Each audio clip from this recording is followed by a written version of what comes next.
Salut! Antipode, c'est notre tout nouveau podcast. Le concept, c'est de parler de tout et de rien autour du marketing et des affaires, comme si on était dans un 5 à 7 entre entrepreneurs. Il n'y a pas d'entrevue, il n'y a pas de raconte-moi ton parcours, dis-moi tes plus grands défis, c'est quoi tes grandes réalisations dans les dernières années. On y va vraiment au flow. Le but, c'est que ce soit une conversation assez chill.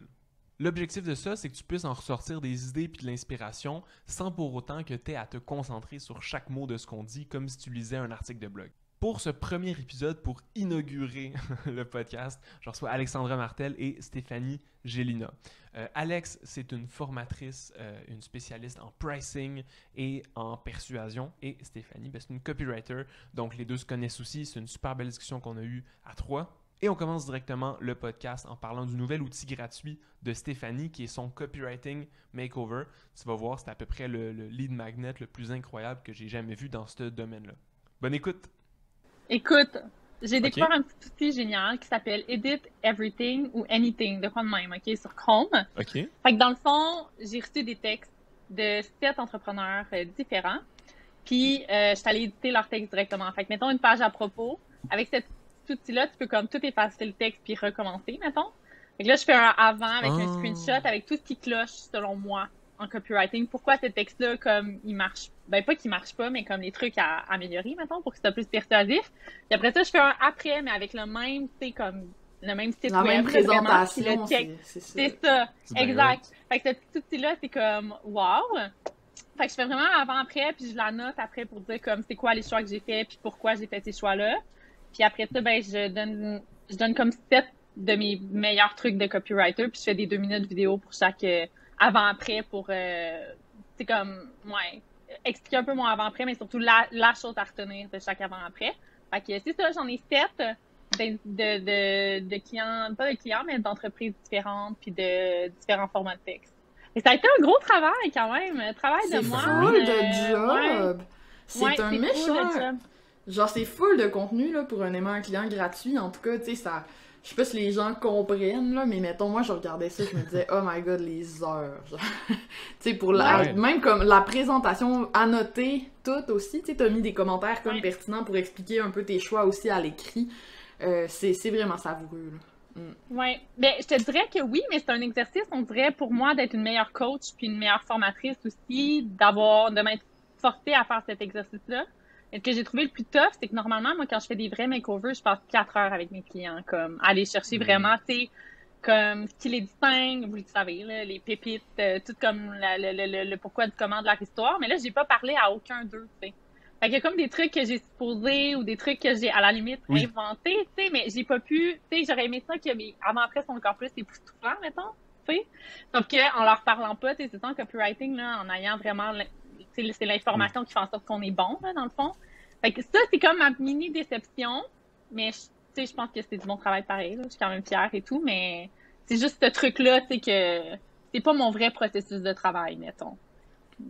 Voilà. Non, parce que c'est du contenu que tu rends public puis que tu fais genre entre guillemets à l'insu. Ben, c'est drôle parce que ça me fait vraiment penser à ce qu'on a commencé récemment, des vidéos de critiques de pub. Ben oui, exact. Puis j'avais exactement le même feeling. Puis je sais pas si c'est comme ça pour toi, mais moi j'avais déjà pensé faire ça, des critiques de pub il y a 1 an ou 2, mettons, même peut-être plus. Puis il y avait la dynamique de tu sais, je ne sais pas quoi assumer de la marque, je ne sais pas quoi faire. Puis je me suis vraiment débloqué à faire ces vidéos-là de critique juste parce que je me suis mis à... Tu sais, j'ai tellement vu de clients en 2-3 ans où ce que j'ai fait ça avec leur compte, mais de façon plus approfondie, puis de façon comme, on va regarder ça ensemble. Ah oui, regarde tout ce qui va pas.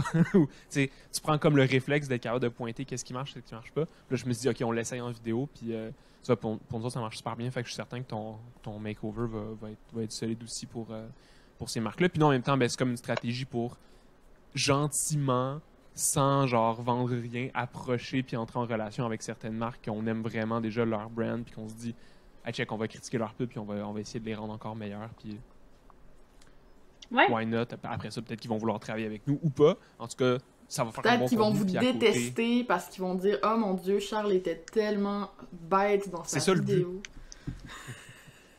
Ouais, c'est ça le but. On prend plusieurs marques qui sont dans le même domaine. On en prend une où on leur donne plein de compliments, puis les 3 autres, on les critique au bout. Comme ça, il y en a une qui nous aime plus parce qu'on a critiqué ses compétiteurs. Ah, c'est bon! Fin stratège. Ouais. Non, mais c'est Exact. clairement, c'est jamais fait dans ce but-là, mais moi aussi, tu sais, de mes 7 copyright makeover, il y en a comme 2, tu sais, avec lesquels je vais probablement travailler. Fait que c'est cool, tu sais. C'est comme un beau show Wow. don't tell, là. C'est comme tu sais, tu peux pas faire Vraiment. mieux que ça soit concret dans la tête des gens, que t'es hot, genre, puis que t'es compétent. Mais non, c'est clairement pas fait dans cette optique-là, je pense, là. Sinon, c'est beaucoup de temps pour vraiment ce que ça nous donne, je pense. En tout cas. Non, c'est ça. C'est plus que les... C'est rare les gens qui acceptent. Tu sais, moi, par exemple, j'ai déjà coaché des gens sur leur pricing en public. Tu sais, je l'ai fait gratuitement parce que, genre, quand t'acceptes de t'exposer aussi Ouais. à la critique puis tout le kit, tu sais, je sais pas si je serais à l'aise encore de faire payer quelqu'un pour, comme, défaire son affaire devant d'autres gens. Tu sais, puis dire, genre, ça pourrait être amélioré ou quoi que ce soit, parce que ça prend quand même un certain... c'est ça, de l'humilité puis de la... Il y a beaucoup de gens qui sont pas à l'aise avec ça, en fait. Puis c'est triste parce que c'est ça qui peut nous permettre de s'améliorer, d'évoluer, puis tout le kit, là. Mais c'est vraiment... c'est pas facile, tant que ça, recevoir du feedback sur ce qu'on fait. Non. En public. Parce que Ouais, c'est vraiment publiquement. pas la même vibe en public versus en privé. Tu sais, c'est comme se faire coacher par quelqu'un qui a vraiment beaucoup d'expérience puis qui va critiquer ce que tu fais, que t'admires, puis qui le fait en solo. Même si ça fait mal sur l'ego, c'est vraiment moins pire que le faire dans un groupe ou en public où est-ce que la personne te détruit ce que tu fais pour t'aider. On s'entend d'une façon super bienveillante, mais toi, il faut que tu... Ouais. Ah oui, ok, je le prends, je l'accepte, ça prend une méchante confiance, mais en même temps, ça prend une méchante confiance pour se partir en business anyway. Là, je veux dire, faut que tu aies un sérieux ego pour penser que tu es capable toi-même sans de zéro développer quelque chose. Mais c'est comme un genre de travail Oui, continu. puis le travail qu'on fait, tu peux pas tant te défendre non plus. Tu sais, mettons, là, ce que vous avez fait pour Loop, des fois, tu sais, c'est comme, il y a de la politique là-dedans, il y a des équipes marketing qui ont essayé peut-être de faire certains changements, puis ça passe pas. Oui. Fait que c'est comme, tu sais, des fois, on n'a pas tout le contexte non plus de comme, pourquoi certains choix, tu sais, parce que les gens sont comme clairement intelligents, puis ont des idées, puis tout ça, mais des fois, c'est comme plus compliqué. Tu sais, c'est facile pour nous, en parenthèse, de comme donner des recours, puis c'est correct aussi, puis ça fait avancer, mais bref, tu sais, des fois, il y a comme quand même les gens ont quand même pensé à ça ou ont essayé de pousser certaines choses qui, dans des entreprises, pour avoir travaillé longtemps en agence avec des clients, qu'il y a des choses qui semblent tellement simples à mettre en place, mais qui ont 10 paliers d'approbation, puis que ça marche jamais. T'sais. Ouais, puis là, finalement, ça niaise à toutes les étapes, puis ça se passe pas parce qu'il faut qu'il y ait 8 personnes différentes qui approuvent ton idée, puis là, c'est l'apocalypse. C'est clair. Mais là, honnêtement, on a parlé rapidement de mon copywriting makeover. Moi, je voulais savoir plus là, sur la semaine de ta fête, Alex. La semaine de ma fête, écoute, moi, je sais pas, là, je suis tout le temps à la recherche de nouvelles idées pour surprendre mon monde puis faire que les gens soient comme... je sais pas, comme le mot émerveillé, genre, tu sais, le petit moment de genre, voyons, c'est quoi cette histoire-là encore? Qu'est-ce qu'Alex a encore fait? C'est ça que j'essaie d'aller générer comme surprise. J'aime beaucoup la surprise. Fait que là, je réfléchissais à ce que je voulais faire. Tu sais, cette année, j'aimerais beaucoup faire de list building, donc faire beaucoup grossir ma communauté. Puis je réfléchissais à différentes choses là, que je peux faire qui vont dans ce sens-là. Donc on sait que j'ai fait le défi brutal l'an prochain, c'est sûr que ça va revenir. Le FWCC qui s'en vient cet été, tout ça. Et là, ma fête arrive en avril et j'ai décidé d'organiser un gros party de fête virtuel qui va durer une semaine. Ce sera pas vraiment des présentations, là, je veux pas tout spoiler non plus, là. Mais dans le fond, ça va se passer sur Discord, qui est une plateforme qui est, à mon sens, pas assez connue dans le milieu entrepreneurial en français, qui permet vraiment des échanges plus spontanés que sur Facebook, entre autres avec les salles audio qui sont super accessibles, de bien démêler aussi les canaux de discussion parce que ça ressemble beaucoup à Slack, l'interface pour les gens qui nous écoutent qui ont déjà utilisé Slack. De plus en plus, je l'utilise avec des amis pigistes et je suis un peu tombée en amour avec cette plateforme-là. Donc, j'organise mon party de fête sur Discord. Puis là, il va y avoir comme plein d'activités, là, des salles de discussion sur toutes sortes de sujets. Je vais inviter des amis entrepreneurs à moi à animer des salles. Ça va être vraiment drôle et le fun. Mais, je voulais aussi que ma thématique d'une fête d'anniversaire soit respectée. Alors, vous me connaissez, moi je suis un peu big sur les thématiques, j'ai un petit côté enfantin que j'aime bien laisser s'exprimer dans ma business. Puis je repensais beaucoup quand je brainstormais pour ce projet-là aux fêtes d'enfants. Moi, j'étais invitée à plein de fêtes au primaire, là. Ma mère était écœurée de magasiner des cadeaux de fête pour mes amis. Puis, ce que j'aimais le plus, c'est quand on arrivait à une fête qui était full organisée, là. Tu sais, la maman, genre, elle avait comme tout décoré. Puis, tout le monde avait son petit sac surprise, tu sais, qu'on repartait avec chez nous, genre. Ouais. Puis, je me rappelle quand j'étais enfant à quel point je trouvais ça excitant, juste l'idée de recevoir un sac surprise. Tu sais, c'est comme... Tu l'ouvres, tu sais pas c'est quoi qu'il va y avoir dedans, c'est des bebelles, c'est pas grave, là, c'est comme, il y a un sentiment de joie profonde à ouvrir un truc dans lequel il y a des bonbons, puis des, tu sais, il y a quelque chose de vraiment le fun là-dedans. Donc, j'ai décidé que tous les invités à ma fête, donc toutes les personnes qui s'inscrivent à ma fête virtuelle, vont recevoir un sac surprise avec des cadeaux dedans. Puis là, évidemment, fallait que je trouve ça allait être quoi les cadeaux, hein, parce que je peux pas... à moi seule, remplir nécessairement un sac surprise, surtout que je vais avoir 29 ans et mon but c'était qu'il y ait 29 surprises. Pour rester dans ma thématique. Donc là, j'ai eu l'idée de demander à ma communauté de proposer des outils, genre que ce soit des maudits e-books, mais un peu pertinents, des coachings audio, des gabarits, tu sais, vraiment des aimants à clients, finalement, des outils, des mini formations, ce genre de trucs-là, pour les inclure dans mon sac surprise. Puis là, j'ai envoyé l'invitation ce matin au moment où on enregistre le podcast et j'ai plein de propositions savoureuses, puis des fois des compagnies peut-être un peu plus grosses que ce que j'avais considéré comme possible, mettons. J'ai eu des propositions, tu sais, que ma communauté va faire comme « Wow, c'est bien cool », là. Fait que je suis quand même excitée de tout ça, puis de voir ce que ça va donner. Puis j'aime beaucoup, je me rends compte, tout ce qui permet de partager de la visibilité puis des communautés à la gang, là, tout ce qui est affiliation, collaboration, événements, un podcast comme on est en train de le faire en ce moment, je trouve que c'est vraiment toujours pertinent et le fun de faire s'entrechoquer des communautés, des univers différents. Fait que ça va permettre de faire ça aussi. Voilà, tu sais tout maintenant, Steph. Ben, c'est vraiment c'est cool. vraiment cool. Moi, ça me fait penser au sac surprise du Ardennes. Je sais pas si tu tripais sur les sacs surprises du Ardennes. Moi, je pense que les mamans, les fêtes d'amis étaient pas aussi cool que les tiennes, là, parce qu'il me semble qu'il n'y avait pas vraiment de sac surprise, mais quand j'ai eu ton idée, j'ai tout de suite pensé au sac surprise d'Ardennes. Fait que, parenthèse. Je suis bien excitée. Ah, mais sinon, il y en a dans les dépanneurs, là. Ben, peut-être pas aujourd'hui, de nos jours, là. Mais les sacs surprises indépanneurs. Tu sais, tu le sais clairement que, comme adulte, tu le sais clairement que la valeur dans le sac surprise est moins élevée que si t'achetais les trucs séparément versus le prix du sac surprise. Tu le sais que ça vaut pas la peine de l'acheter puis que ça va être des trucs décevants, tu sais. Ben, je dis pas que tes cadeaux vont être décevants, Alex. Là. Je dis que ceux du dépanneur sont décevants, là, quand même. C'est pas la même chose. Je te comparerais pas à un dépanneur. Quand même. Mais, tu le sais, mais juste par la surprise de « Hey, je le sais pas qu'est-ce qui va être dedans », puis j'ai comme le truc, la joie de l'ouvrir, ça fait comme partie de l'expérience, puis ça donne la valeur au produit, mon Dieu. Ben, c'est du framing! C'est du framing, la gang! Ah, totalement! Incroyable. La valeur perçue, wow. On y revient toujours. Exact. Puis, Alex, c'est un truc que n'importe qui te suit depuis, mettons, on va dire 12 mois. Mettons, quelqu'un qui a vu un peu un mini bout de ton évolution, le sait très bien, comme tu l'as dit, que ça fait partie de ta brand, ça fait partie de qui ton entreprise est ou qui tu es, que genre, pratiquement à chaque événement que tu fais, ou à chaque lancement, ou à chaque n'importe quoi que tu fais, il y a toujours quelque chose de nouveau, ou d'audacieux, ou d'alternatif. Tu sais, même juste un webinaire, tu vas pas juste faire un webinaire, tu vas le brander d'une façon différente, tu vas faire un contenu qui est un petit peu différent que ce qu'on s'attendrait. Il y a toujours cet effet-là de nouveauté, de surprise. Je sais pas si c'est exactement le bon mot, mais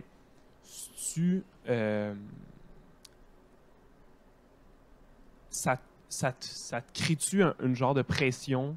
Tu dis-tu, il faut toujours que ce soit comme ça? Ou c'est juste naturel, puis tu y penses pas, puis c'est... Je te dirais qu'au début, oui, genre, tu sais, les premières grosses idées que j'ai eues, je me rappelle que, j'avais peur de me faire voler mes idées, puis 2, j'avais tout le temps peur que ce soit la dernière bonne idée, comme.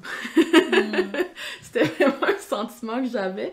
Tu sais, je me disais, faut vraiment que j'en profite, parce que genre, j'en aurais pas une deuxième bonne de même. Puis là, à un moment donné, t'en as une deuxième, puis une troisième, puis une quatrième, puis tu réalises que y a pas vraiment de limite à la créativité puis aux idées. Tu sais, les gens, des fois, ils ont l'impression que tout a été fait, mais moi, j'aime beaucoup, je sais pas si vous avez lu Still Like an Artist, le petit livre vraiment savoureux d'Austin Kleon, mais faut que tu lises ça, Steph, tu vas adorer. Joliane l'adore aussi, qui est une collègue copywriter à nous.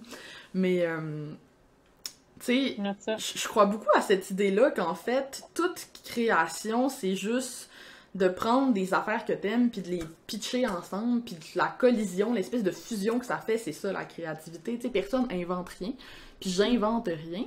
C'est juste que je me permets des fois d'amener des éléments d'un autre univers dans mon univers à moi, puis c'est ça qui crée cet effet de surprise-là. Puis on le voit dans tout, hein, c'est pareil, quand tu crées une métaphore, mettons, ou une comparaison, plus la comparaison va être inattendue, plus c'est savoureux, tu sais.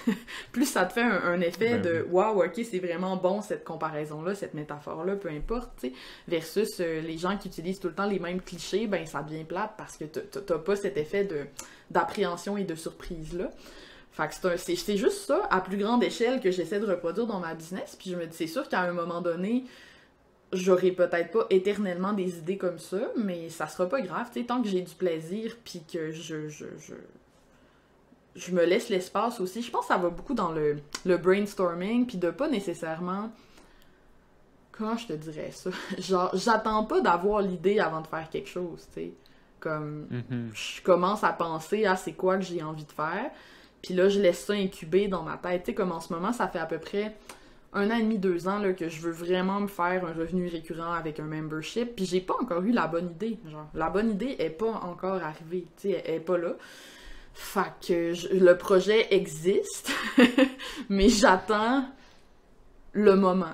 Tu sais, j'attends qu'il y ait quelque chose qui vienne vraiment me chercher dans cette espèce de corde-là de « Ok, j'ai trouvé quelque chose qui moi aussi, me crée ce sentiment-là d'émerveillement, puis de joie, puis d'enfance un peu, genre. Tu sais, c'est vraiment ça que j'essaie d'aller chercher dans ma business. Ouais, c'est ça. Puis, tu sais, ce qui est cool, c'est que t'es pas obligé de le faire avec tout. Tu sais, mes programmes, c'est les mêmes programmes depuis 1000 ans, là. Genre, un mot à la fois, là, c'est les mêmes vidéos de Loom de moi depuis 2019. Là. Puis genre, je vais pas nécessairement chercher à refaire mes vidéos pour le fun, mais dans les campagnes que je fais pour promouvoir cette formation-là, là, je m'amuse. C'est ça le fun du marketing, tu sais. C'est dans mon gratuit, en fait, que je me laisse aller le plus, puis que je trippe, mais mes produits en tant que tels, à part quand je fais des ateliers ponctuels ou quoi que ce soit, mes grosses formations bougent pas. Tu sais, ils restent très stables, tu vois. Fait que je différencierais aussi l'aspect connexion avec ta communauté, puis l'aspect, genre, les gens qui refont tout le temps leurs produits puis leur offre de service, c'est pas nécessairement sain non plus, tu sais. Ouais, ben non. Parce que, il y a des business où le produit est vraiment, vraiment, genre, relié au marketing d'une façon super proche, que tout le monde parle du produit, puis que il y a comme une certaine... Tu veux garder les gens dans ton produit, comme un membership où clairement, il faut que tu le fasses évoluer, il faut que tu gardes les gens engagés. Tandis qu'une formation, ben, tu la découvres, tu le fais. Si tu la découvres de tes yeux nouveaux, de toute façon, même si elle a été créée en 2019 ou en 2022. Absolument. Évidemment, il faut que le stock dedans soit relevant. Pertinent. C'est sûr que... Oui, c'est ça. Tu sais, le nombre de... tu sais, il y en a beaucoup, là, des formations en ligne, là, de façon générale, puis le nombre des fois que tu écoutes, tu commences, puis tu dis... semble l'interface est plus la même, le contenu est plus bon. Tu me parles de ça, puis on est 2 ans après, puis ça a complètement changé, puis... Plus que ta formation est basée sur une nouveauté évolutive, plus qu'elle peut avoir tendance à devoir être mise à jour, tandis que quelque chose qui est basé sur des fondamentaux super simples, super clairs, ben, non, c'est ça. Le copywriting, c'est vieux, là. Genre, c'est pas... Bien sûr, il y a des trucs à considérer, il y a des mouvements qui se passent des fois dans le marché, mais quand même, les bases restent les mêmes. Tu sais, Steph, elle disait tantôt, c'est quoi la base du copywriting? C'est l'empathie. Ça va toujours rester ça. Comprendre qui est le client cible, qui s'exprime, puis comment je peux faire connecter ces deux choses-là ensemble. C'est tout. Ouais. Mais souvent, on laisse pas, je trouve, reposer le cerveau assez. C'est comme si on fait pas confiance assez à notre cerveau.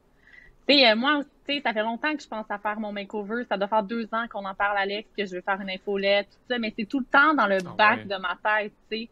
Puis avec le temps, ben, je réalise certaines choses. Tu sais, je réalise qu'à la place, mettons, de prendre des entreprises que j'ai choisies, ben je décide finalement de faire venir à moi des entreprises pour qu'ils deviennent un peu des ambassadeurs naturels. Mais tu sais, j'avais pas pensé à ça au début, par exemple, tu sais, pour ce copywriting makeover-là.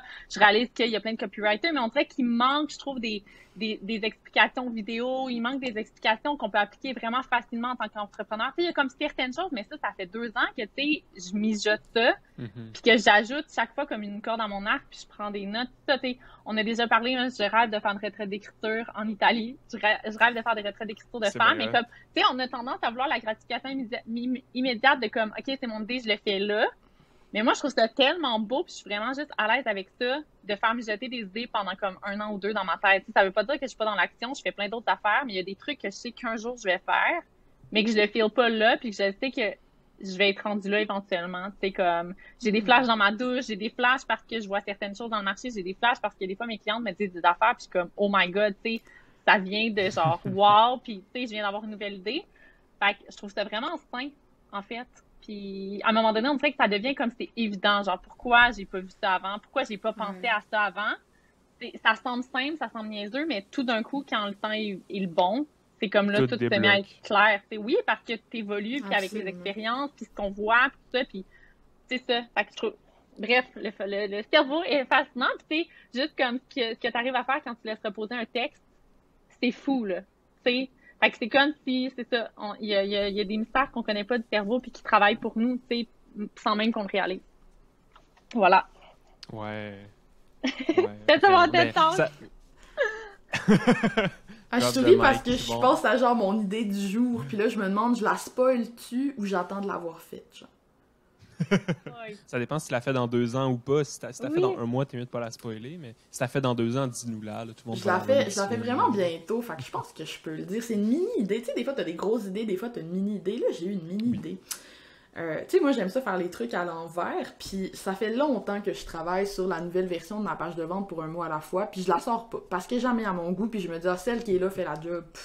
Tu sais, je repousse ça. Puis l'angle de ma nouvelle page, c'est beaucoup basé... tu sais, je parle beaucoup justement de l'authenticité, puis comment c'est un conseil qui est pas si clair que ça, tu sais, sois toi-même sur Internet, genre. Conseil de tous les coachs marketing ever. Puis là, j'explique un peu c'est quoi finalement donner de la personnalité à ses textes, etc. Parce que j'ai beaucoup de clients pour qui c'est ça le processus dans 1 mois à la fois, finalement, c'est qu'ils apprennent à se libérer de ça, puis à donner un peu plus de place à qui ils sont, tout ça. Puis là, j'ai décidé de faire des anti-témoignages. C'est-à-dire que je vais faire une section « Ce qu'ils disent de moi », puis je vais screenshotter plein de commentaires vraiment de merde que j'ai eu sur LinkedIn. Tu sais, plein de monde qui disent genre « Voyons, c'est bien dégueulasse ça, ah, tu t'habilles mal, ah, tu sais, je les ai toutes screenshottés, j'en ai plein. » Puis le but, ça va être de faire un paragraphe sur le fait, si tu t'engages dans ce programme-là, faut que tu sois prêt à polariser, genre. T'auras pas juste des beaux commentaires, tu sais. Puis ces commentaires-là, c'est la preuve que ça fonctionne, ce que tu fais, genre. Puis que t'as du rayonnement, parce que c'est souvent sur tes posts viraux que tu vas avoir des commentaires de ce genre-là. Fait que, tu sais, je trouve ça tellement drôle, en tout cas. Fait que je voulais vous raconter mon flash du jour, mais... C'est vraiment une bonne idée. C'est vraiment une bonne idée parce qu'en plus, les commentaires négatifs, ou les gens qui sont pas d'accord avec ta vision, on va le simplifier comme ça, là. Les gens qui sont pas d'accord avec la vision de ta business puis tes valeurs sont comme un... Tu sais, c'est un truc qui va jamais vraiment s'en aller parce que le but de ton entreprise, c'est pas d'eux qui s'en aillent, c'est des gens qui sont de ton bord, c'est de continuer avec eux, puis les gens qui... Tu sais, les gens qui aiment pas ce que tu fais ou ce que tu prônes comme entreprise, là, pas juste toi, Alex, mais n'importe qui, il va toujours en avoir, il va toujours exister, puis à la limite, ça se compare presque à des mouvements comme l'écologie ou le féminisme ou n'importe quoi, où tu as du monde d'un bord et tu as du monde de l'autre. À une seule différence, c'est que des mouvements comme ça de société, le but, c'est que ça devienne en veille. C'est ça. Le but, c'est que ça devienne en veille, puis qu'à un moment donné, les gens qui sont pas d'accord puis qui sont fâchés, ben, soit qu'ils arrêtent un peu de parler, soit qu'il n'y en a plus beaucoup. C'est comme que ça se calme un peu.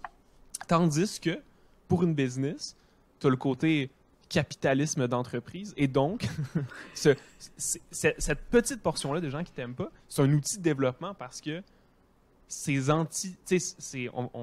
sais pas, là, ces anti-brands-là, cet anti-brand-là qui est contraire à la tienne, ça vient juste renforcer la tienne, puis ça vient juste... Le monde qui te rejoint, ils sont juste... Les gens que ça dégoûte, ce genre de comportement-là, se sentent full interpellés par ce que tu fais, puis c'est... Tu sais, moi, j'ai fait mon nom comme ça, là. Je suis une critiqueuse. À un moment donné, avec mon copain, pour rire, on faisait genre le pourcentage de posts sur mon LinkedIn que c'est me plaindre de quelque chose, puis c'est la majorité. Puis pourtant, je suis une personne super optimiste et positive dans la vie, mais j'aime ça dénoncer des affaires, puis c'est beaucoup comme ça que je me suis différenciée, puis que je me suis positionnée dans mon industrie aussi, tu sais. Mais ouais, fait que je trouvais ça drôle, puis en même temps, ça fit un peu avec mon brand, justement, de plus en plus effronté, mettons, là. Fait que c'est comme c'est rendu dans mes mots, là. je veux dégager cette espèce d'attitude-là. Je disais que mon mot fort pour cette année, c'était le shruggy. Pour ceux qui ne savent pas ce qu'est le shruggy, googlez-le. C'est comme l'emoji qui est comme I don't care. Ah, ben oui, on l'aime.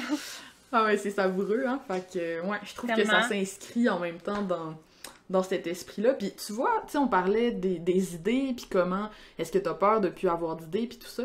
Je pense que le secret, là, pour avoir des bonnes idées, c'est justement que ton identité de marque soit solide, en fait. Parce que quand ton identité de marque est solide, c'est tellement facile après d'avoir des idées qui viennent renforcer ton positionnement. Genre, ça vient tout seul.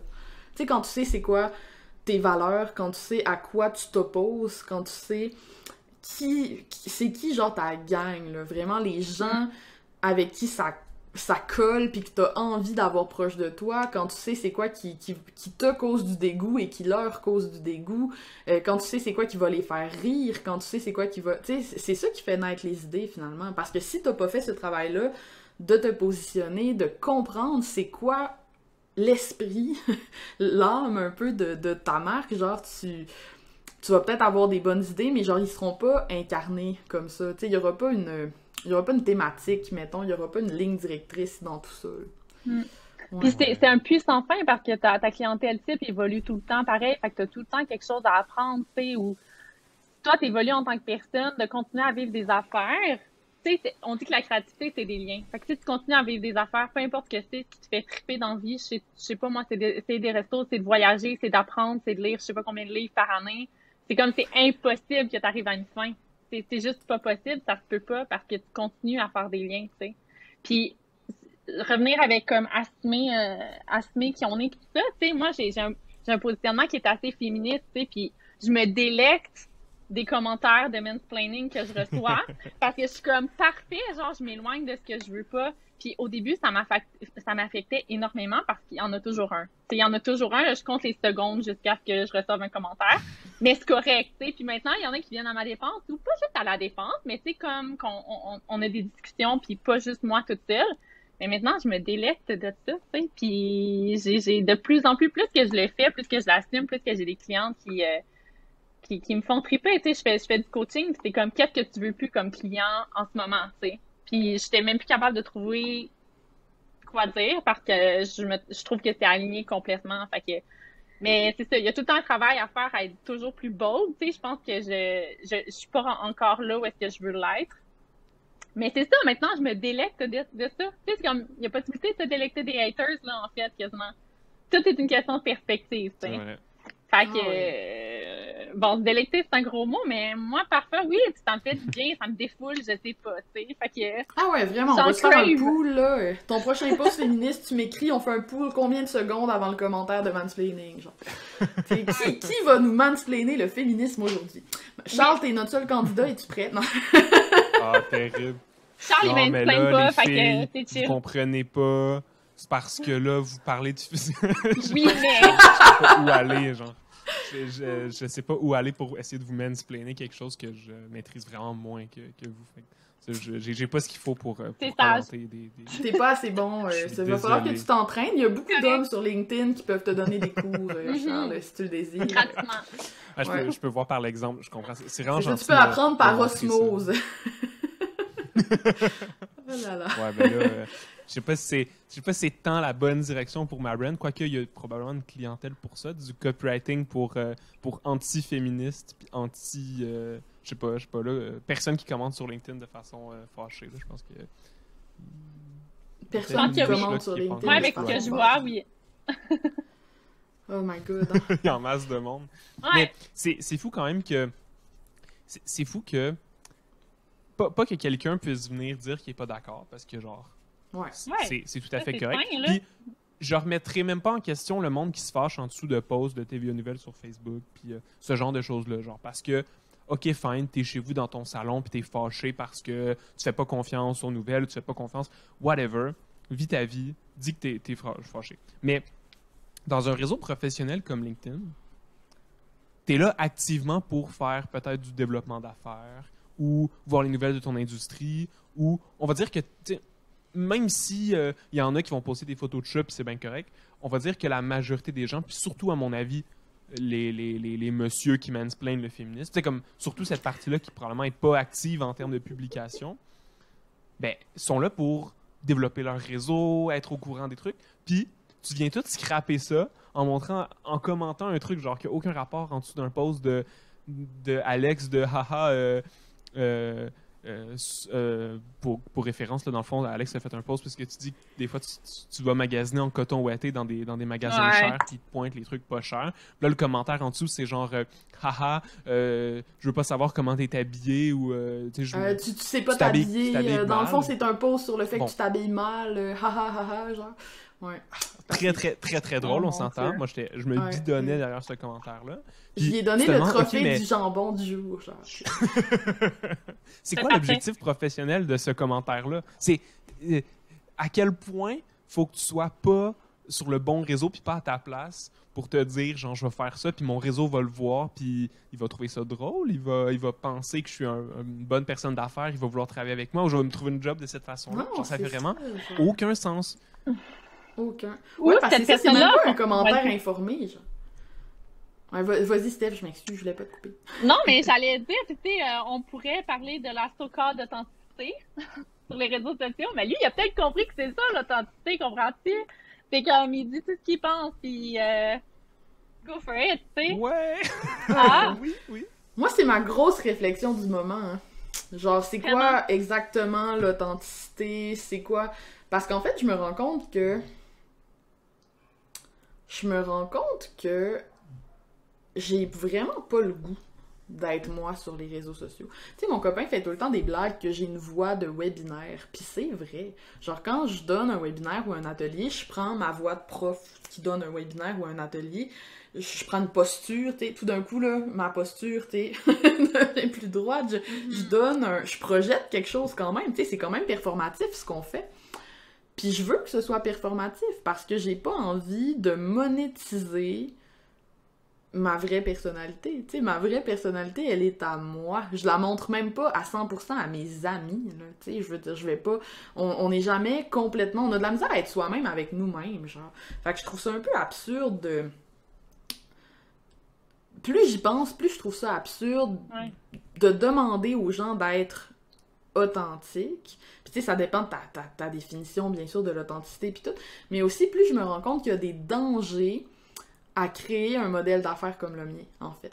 C'est que je me rends compte que quand tu bâtis un modèle d'affaires sur ta marque personnelle, ça nécessite beaucoup de labeur émotionnel. Les gens s'attendent à ce que tu répondes à tes DM, à tes courriels dans des délais courts. Les gens sont un peu insultés quand tu te payes une assistante qui le fait à ta place. D'ailleurs, ils aiment que ce soit toi qui répondes parce que moi, je les tutoie, j'ai une relation vraiment de proximité avec ma communauté. Puis je me suis rendu compte avec le temps que ça me mettait vraiment une grosse pression, genre, parce que je suis pas bonne pour faire ça. Moi, me mettre en mode cheerleader qui répond à toutes mes DM en étant de bonne humeur, puis répondre à tous mes courriels en étant de bonne humeur, c'est un effort fou, là, que ça me demande, parce que je suis pas moi, là, c'est pas vrai, là, que c'est mon vrai mood du moment, là, quand je réponds à mes courriels, tu comprends? Et c'est normal, je veux répondre dans le meilleur mindset pour mes clients, etc., etc. Même affaire quand je fais des audios aux gens sur Instagram, tu sais, si je suis de mauvaise humeur parce que je viens de manger un truc qui était pas frais, je veux pas... je sais pas pourquoi j'ai pris cet exemple-là, mais je veux pas, tu sais, prendre ma voix poche en répondant à mon DM Instagram, tu sais, je vais faire l'effort.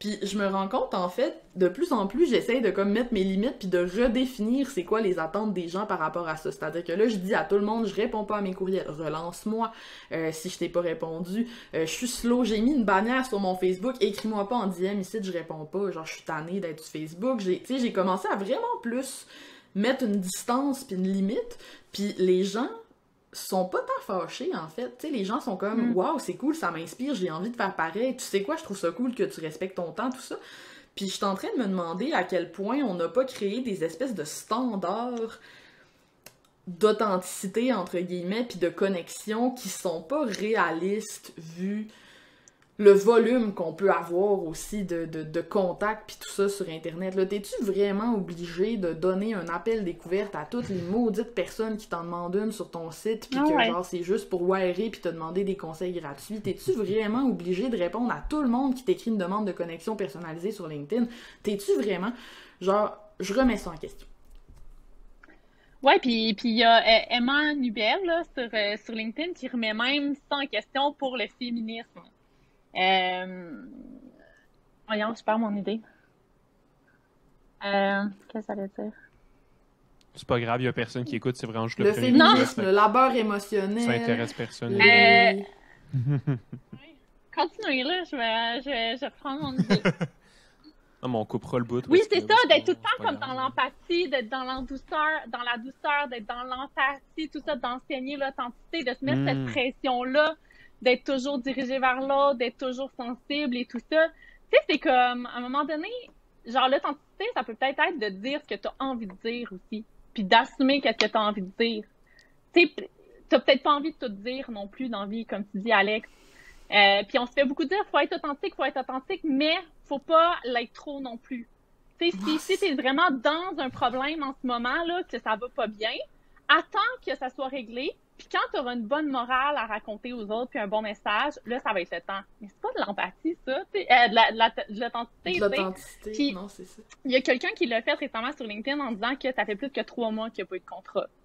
Puis tu sais, ça, pour plusieurs personnes, ça pourrait, comme, c'est pas bon, tu sais. Mais en même temps, c'est de l'authenticité, puis genre, why not, tu sais? Puis en même temps, après ça, il y a une vague d'amour, il y a une communauté, tout ça. Lui, il a vraiment été dans l'empathie, dans l'authenticité, tu sais. Mais pour plusieurs coachs qui diraient, ah non, mais c'est malaisant, ça, pour les autres. Il faut que ça ait un message. Il faut qu'après la tempête, tu sois capable d'en parler. Mais c'est ça que tout le monde fait. Mais c'est quand même performatif parce que tu le fais devant des gens, genre. Moi, c'est ça l'affaire, c'est que peu importe, tu sais, que je me filme en train de brailler dans ma story, puis que je braille pour vrai, c'est pas grave, je suis en train de me filmer. Puis le simple fait qu'on soit observé change notre rapport à nous-mêmes puis nos comportements, puis c'est fascinant, en fait, de voir ça. Puis c'est ça, c'est que ça sera jamais authentique, puis c'est pas grave, faut arrêter de viser un espèce de... Ça existe pas, genre... Parce que moi, si tu me dis, sois authentique, je sais pas comment l'être. Honnêtement, si tu me dis ça, sois authentique, c'est comme, je fais quoi, je commence par quoi, mais si tu me dis, écris ce que t'as envie d'écrire, ce que tu feels deep down, puis genre, assume-le, puis tu sais, mais je sais pas comment, tu sais, parce que comme dans un souper d'amis, dis-moi, sois authentique, je suis comme, ben là, tu sais, moi, je veux ça, dans le sens où on s'adapte quand même tout le temps à on s'adapte tout le temps, tu sais, à la personne qu'on a en face de nous quand même et tout ça. Fait que, tu sais, même ce qu'on pense, est-ce que c'est vraiment moi qui le pense ou c'est comme la société qui me façonne aussi à quelque part, tu sais, de vraiment atteindre ça. Je trouve que c'est mettre beaucoup de pression sur les gens, en fait, tu sais, de se dire, ah, tu sais, tu te sens jamais authentique, mais c'est-tu possible? Et je trouve que c'est comme un peu galvaudé. En fait, j'ai aimé ça aussi quand ça fait un an dit... que j'obsède avec ça, genre, j'essaie de remplacer ce mot-là. Pour moi, il y a peut-être une question de plus d'un affranchissement, genre, de s'affranchir, puis de vraiment, comme, y aller avec ce que t'as envie de dire, man, point final, puis genre, si c'est 2 affaires sur 47 affaires que tu penses dans ta vie, ben, c'est ça, tu sais, mais comme, de l'assumer puis de le dire, mais l'authenticité, en tout cas, bref, moi, je l'ai jamais, je pense que je l'ai jamais owné, je l'ai jamais intégré assez pour me dire que j'étais full à l'aise avec ce concept-là, puis genre, en tout cas, bref, j'en ai beaucoup à dire là-dessus. Ah non, mais vraiment, mais plus j'y pense, plus mon avis là-dessus se nuance, en fait, avec le temps, puis plus je réalise que c'est peut-être problématique comme pression, comme terme, puis j'ai vraiment aimé ce que t'as dit tantôt, tu sais, t'étais comme, tous les coachs disent, genre, soyez authentique, puis après ça, sont comme, mais fais-le comme ça. Oui, c'est ça! Sois authentique, mais en respectant les 70 conditions de l'authenticité en marketing, genre, tu sais. Exact. Il y a comme un non-sens, là, quelque part, déjà, en partant. Mais... Je pense que, tu sais, moi je l'ai vu parce que j'ai fait le grand saut, on va dire, du monde de l'auto-entrepreneuriat, du solopreneuriat et des business un peu plus grosses avec des brands, avec des noms, avec des logos, où est-ce que c'est moins un personal brand. Ouais. Puis, c'est pas pour autant, tu sais, moi j'ai l'impression que quand on parle comme le mot authenticité est venu parce que ce qu'on veut plus dire, c'est humaniser ta marque. Ouais. Mais c'est intimement relié, à mon avis, à un genre de performance artistique. Tu sais, tu parlais de performance, mais tu sais, mettons un humoriste qui performe sur un stage ou quelqu'un qui fait du théâtre, ben, pour être vraiment bon puis être vraiment aimé, faut qu'il pousse les traits, faut qu'il pousse ce qu'il fait, faut que, tu sais, son affaire weird, faut pas qu'il le fasse à moitié, faut qu'il le fasse vraiment pour que ça devienne drôle, là, l'humoriste qui court sur le stage, je sais pas quoi, tu sais. Puis, c'est pas pour autant que la performance est authentique, mais elle vient de son authenticité. Tu sais, la personne qui écrit une pièce de théâtre, la personne qui écrit un post LinkedIn, ça part de soi, puis après ça, tu le façonnes selon pas ton authenticité à toi, parce qu'elle n'existe pas, puis c'est un faux objectif, mais selon l'authenticité, entre guillemets, de ton entreprise, de ta marque. Puis même si tu as une marque personnelle, même si la marque personnelle, c'est Stéphanie Gélina, la marque, ben cette marque-là, c'est une entité qui a des valeurs, puis c'est cette authenticité-là qu'on cherche à atteindre. Puis, ce qui est weird, c'est que c'est pas le bon mot, authenticité, parce que c'est complètement façonné de nulle part. Tu pourrais être quelqu'un de super bête dans la vie, puis décider que ta marque est vraiment le fun, puis quand tu performes de cette façon-là, puis tu tu interprètes, puis ce serait pas pour autant problématique, parce que c'est comme deux choses différentes, puis de toute façon, ça n'existe pas d'être soi-même sa marque, ou si ça existe, c'est extrêmement problématique parce que tu deviens comme tu sais, ça devient genre un cercle vicieux qui est ton pire cauchemar de Ah non, tu peux pas c'est communiquer ça. tout ce que tu penses, puis t'es même pas authentique avec toi-même, comment tu veux l'être avec les Ah, autres. c'est tellement intéressant ce que tu dis, Charles, sur la performance pis tout, parce que genre, Ouais. c'est exactement ça, tu sais, il y a tellement d'artistes, mettons, que dans leur vie publique, ils vont dégager full de confiance, full d'énergie, tout ça, puis tu vois, dans leur vie privée, ils sont vraiment plus intérieurs, puis c'est legit, man, genre, t'as le droit de projeter quelque chose de différent quand t'interagis avec une audience, puis quand t'interagis avec toi-même, avec tes proches, avec... Puis c'est sain, en fait, parce que sinon, tu risques de finir par comme faire de la dissociation, quasiment, là, genre, tu vires comme Moi, un je suis peu... super bête en privé. Tu sais. Ouais, c'est Je ça. suis super désagréable. Meilleur exemple. Piqué, tu sais. Ouais, l'autre fois, on s'était vu. Je suis parti quand t'es arrivé. Genre, je t'ai dit, je veux pas la voir. Puis je suis Non, parti. c'est Genre, ça, c'était il y a vraiment, aussi- vraiment désagréable. On chicane tout le temps, tu sais, dans notre 100%. vie privée, moi pis C'est ça. Charles, on s'endure pas, puis dans le fond, on est juste Non. amis sur LinkedIn, puis sur ce podcast. T'es tellement de Mais- bonne amie. Ouais, pis tu sais, on a le droit, là, tu sais, jusqu'à quel point on doit tout à ceux qui nous suivent, tu sais. Jusqu'à quel point, à un moment donné, tu sais, on a une responsabilité, Vraiment. oui, mais comme... Mais j'ai une question, tu sais, vous autres, l'authenticité, c'est plus le sujet que t'abordes, mettons, que tu t'abordes comme thématique, ou le craft en tant que tel, genre comment t'écris les affaires, ou c'est les deux? Plus le deuxième que le premier, je trouve. OK. Parce que c'est comme, si t'es authentique, on va dire à ta marque, là, mettons là, qu'on prend cette idée-là, peu importe le sujet que tu abordes, mettons, Ouais. nous, Antilope, et donc moi, qui publie sur LinkedIn en tant que fondateur d'Antilope, je pourrais aborder à peu près n'importe quel sujet. Puis si c'est un sujet que je connais pas, une de nos valeurs, c'est d'être vraiment honnête, puis tu sais, terre à terre, puis no bullshit. Si c'est un truc que je connais pas, ben je vais l'aborder en disant, hey, c'est vraiment pas quelque chose que je connais. Ouais. Voici mon feeling about it. Genre. Puis si c'est quelque chose que je connais, ben je vais dire, hey, on a de l'expérience là-dedans, fait que voici mon feeling about it. Fait que je dirais que pour moi, ça se fait, mais après, c'est vrai que est-ce que si je faisais un contenu sur quelque chose avec lequel je réponds vraiment pas, puis avec lequel je suis vraiment pas, puis que j'avais pas envie d'écrire, ce serait comme fausser mon authenticité sur ce contenu-là en soi. Je sais pas. Toi, comment tu le vois? Ben, jusqu'à quel point un sujet ne peut pas être authentique, tu sais, je suis comme... Moi, c'est pas tant à ce niveau-là, c'est le craft, je trouve. Moi, c'est ça que j'observe, c'est que les gens peuvent bien aborder n'importe quel sujet, mais souvent, on n'est pas capable, on n'accède pas à leur cerveau, tu sais, c'est comme le classique, c'est l'utilisation de mots flous, c'est l'utilisation de mots empruntés, de mots qui sonnent bien, de mots comme la bienveillance, la passion, passer à un autre niveau, ce qui compte vraiment, ton potentiel intérieur, tu sais. Mais le craft, moi, c'est ça mon cheval de bataille comme copywriter, c'est vraiment ça. C'est comme si les gens faisaient que ça, genre, à la limite, il n'y aurait même plus besoin de moi, là. Moi, je trouve que c'est ça le défaut tout le temps. C'est qu'il manque genre, te responsabiliser sur ce que t'écris, puis d'aller profondément, puis vraiment, ce qu'on veut savoir, c'est ta définition des choses, c'est ton cerveau. Tu sais, moi, en tout cas, moi, je trouve que ça vient beaucoup plus du craft en tant que tel, de comment c'est écrit, que du sujet.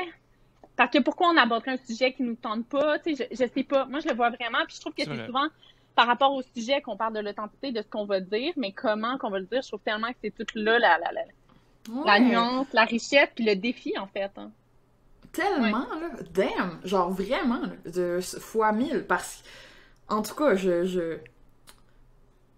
ça vient vraiment me chercher. Tu sais, parce que les gens vont préférer écrire un texte super corpo, genre, alors que quand tu leur parles de vive voix, pis ça, on le vit constamment comme copywriter, tu sais, tu parles à la personne de vive voix, t'es comme « Wow, tu me parles de ton programme, j'ai envie de l'acheter. » Après, tu vas voir le texte qui vend le programme, t'es comme « What the fuck, qu'est-ce que t'as fait? » Genre, pourquoi t'as tout détruit ce que tu viens de me dire quand t'as commencé à écrire?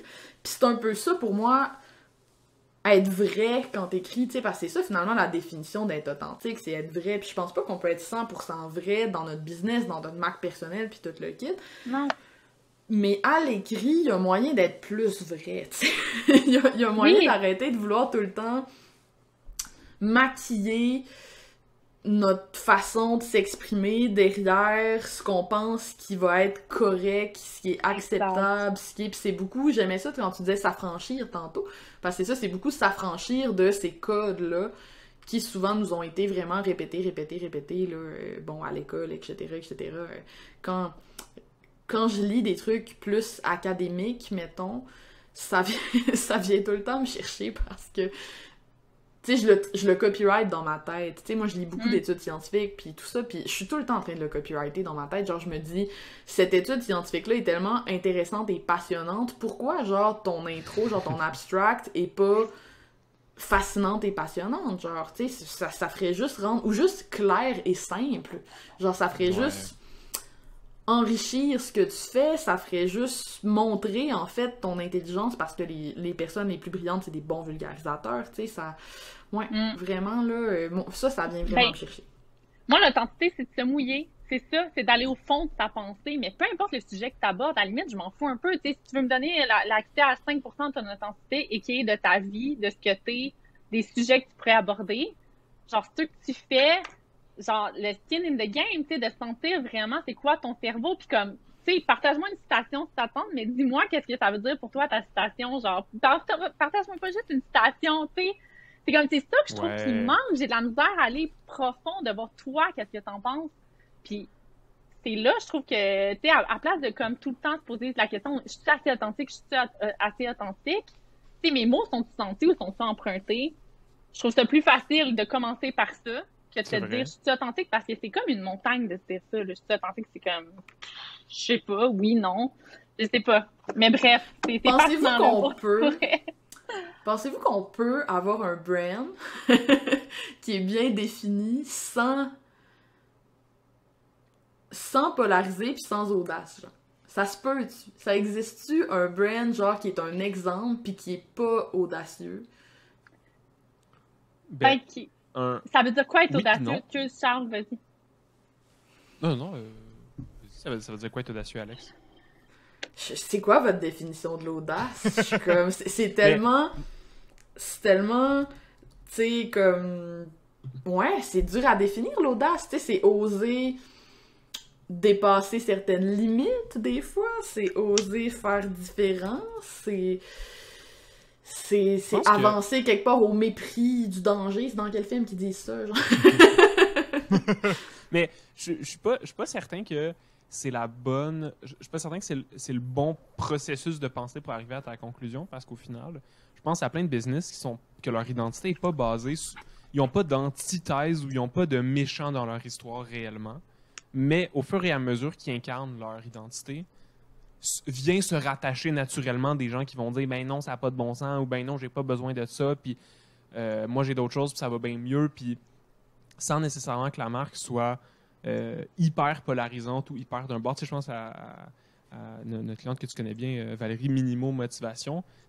Il n'y a pas d'anti- Valérie, tu sais, c'est des outils ludiques pour les enfants, puis le plus anti que tu peux dire, c'est, mettons, les valeurs qui sont promues, l'autonomie des enfants, ce genre de choses-là. Il n'y a pas de genre de contraire fort de monsieur qui commente sur LinkedIn en disant c'est n'importe quoi, tu sais. Mais, naturellement, de par son rayonnement, il peut y avoir du monde qui vont dire « hey, ça sert à rien, je suis capable de le faire moi-même. Ou il va y avoir des petits trucs comme ça qui vont se greffer qui sont pas pour autant mauvais. Puis je suis pas prêt à dire que cette marque-là, c'est une marque qui est plate. C'est une marque qui est super engagée, qui est super rassembleuse. Est-ce que le mot audacieux est le bon? Pas nécessairement, mais c'est une marque qui est forte pareil, tu sais. Ouais, c'est ça. Mais en fait, c'est ça, c'est que les...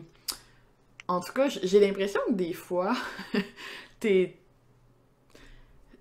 t'as même pas besoin de t'opposer aux gens, c'est les gens qui viennent s'opposer à toi. Tu sais, si on regarde, mettons, des grosses marques, là, genre Starbucks. Tu sais, Starbucks, tout ce qu'ils ont fait, là, c'est qu'ils se sont dit, nous autres, on va vendre du meilleur café que les autres, puis on va vous charger cher pour notre café, parce qu'il va être meilleur que les autres, tu sais.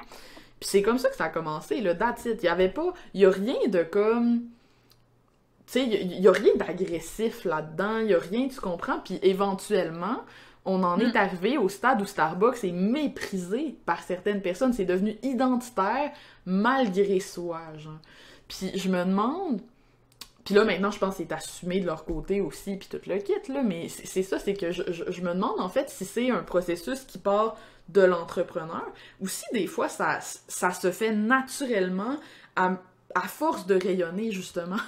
À force de, comme, créer ta place dans l'espace, là, les autres ressentent le besoin de se définir anti-toi pour eux se démarquer. Tu sais? Ouais.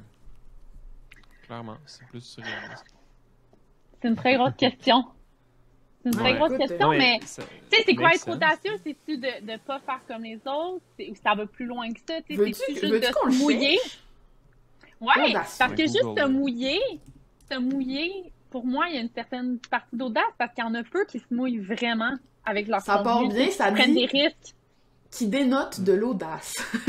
Ah! Quand là, tout est clair. Audace, courage, mépris des obstacles et du danger, quand même. Procédé nouveau, innovation qui va à l'encontre des habitudes, des goûts du jour. Insolence. Impudence. Ok, ben toutes les marques sont pas audacieuses, à mon avis. Ouais.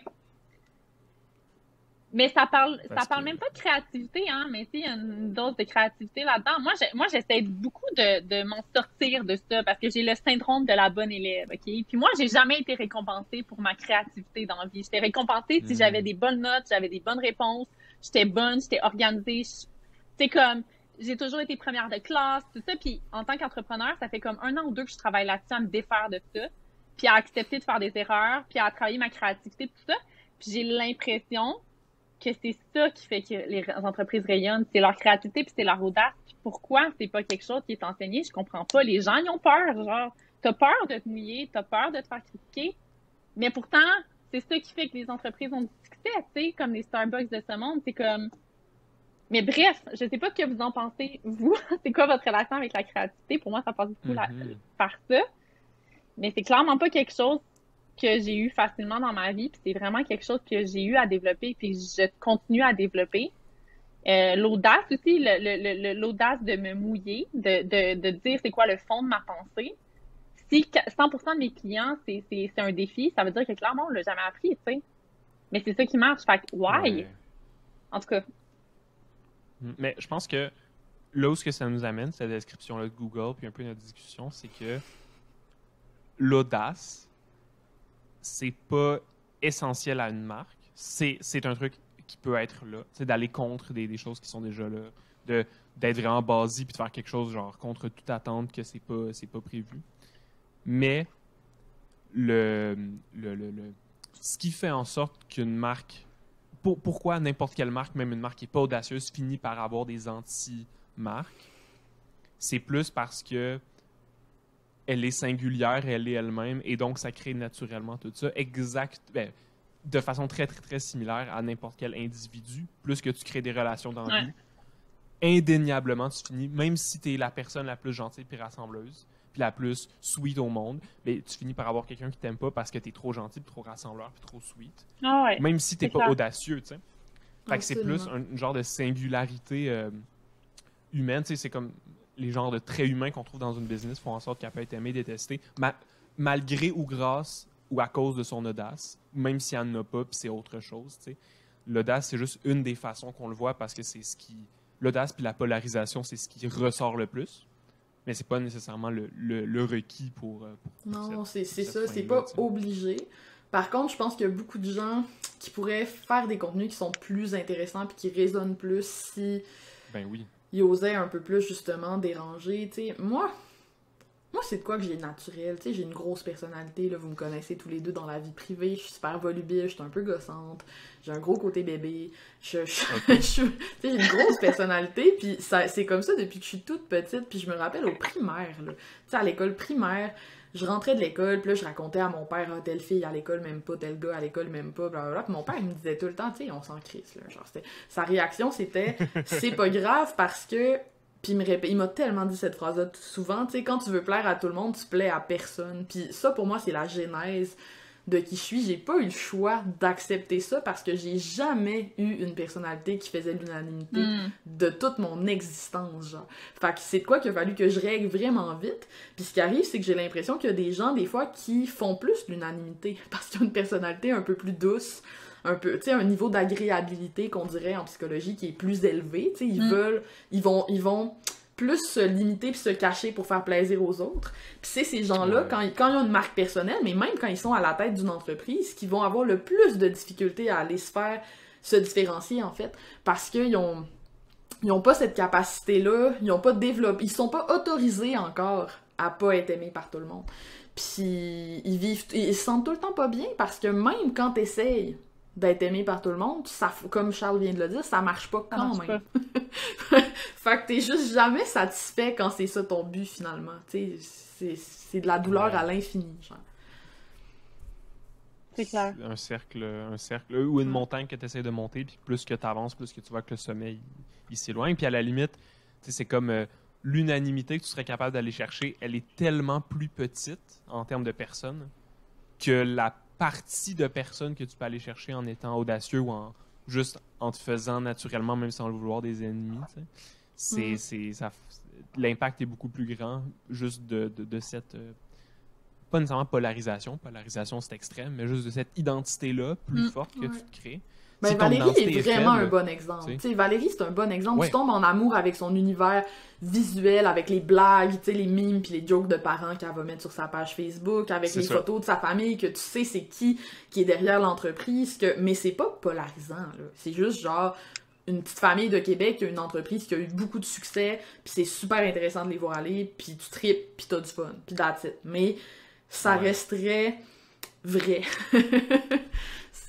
Comment tu vas être fâché, tu sais? Tu vas être fâché pourquoi? Genre, ils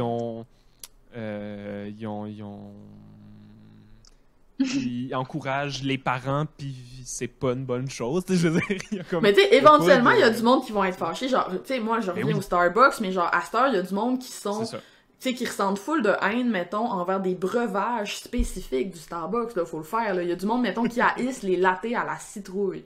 Puis que comme ça fait partie de leur identité en tant qu'humain de dire moi j'aime pas ça les lattés à la citrouille, puis le monde qui boive des lattés à la citrouille c'est des déchets, genre. Tu sais, t'imagines-tu à quel point faut que t'aies un gros rayonnement de ta marque puis tout le kit pour te créer des haters d'un breuvage avec de la cardamome dedans, genre. Ça fait partie de leur identité, là. Faut être vraiment, vraiment genre big. Ah ouais. Ça me fascine. Fait que tu sais, j'ai l'impression que plus on grossit, plus ça va se faire. Puis quelque part, c'est un... Tu sais, c'est un peu un honneur, là, quand ça t'arrive, là, dans un sens. Tu sais, ça veut dire tes compétiteurs te considèrent assez important, ils considèrent que tu as une assez grande part du marché puis de l'attention pour sentir le besoin de se définir contraire à toi. Contre toi. De devenir ton challenger plutôt que... De se contraster avec toi, tu sais. C'est intéressant, là, c'est savoureux. C'est clair. Vraiment. Non, définitivement. Mais tantôt, Alex, tu parlais de, tu dis aux gens de plus t'écrire, puis ou t'essaies de changer les attentes, puis il y a un peu ces attentes-là qui se créent dans les marques personnelles de t'es en proximité avec les gens. C'est drôle parce que ça m'a fait penser à... Parce que c'est un truc que je pense qu'on commence à voir plus aujourd'hui, ou on va dire dans les dernières années, parce que les personnes avec des personal brands ont vraiment, vraiment grow. Ouais. Avant, il y avait plein de petites communautés, puis là, il y en a de plus en plus des plus grosses communautés, puis c'est quelque chose qui s'est passé chez les influenceurs de façon générale, chez les YouTubers et compagnie. Il y a une couple d'années avant, puis ça m'a fait penser à... je pense que c'était une vidéo genre que Marketing Mania avait faite, une chaîne YouTube vraiment, vraiment hot, sur les relations qui sont sacrées versus profanes. Puis, je vous le fais vraiment simple, parce que je suis curieux d'avoir votre avis, mais c'était l'idée que, tu sais, avant, les relations qu'on avait avec les célébrités ou avec les gens qu'on voyait ailleurs, c'était tout le temps sacré parce que tu voyais des magazines, à la télé ou à la limite dans un spectacle, mais c'était toujours très... toi, t'es là, puis la personne est loin de toi. Inaccessible. Soit tu l'admires, soit tu la détestes, mais tu sais, tu y parles pas, puis elle est pas proche de toi. Puis si tu lui envoies une lettre, tu t'attends pas à ce qu'elle te réponde. Si on envoie un email, tu le sais que c'est un agent, puis c'est une... loin.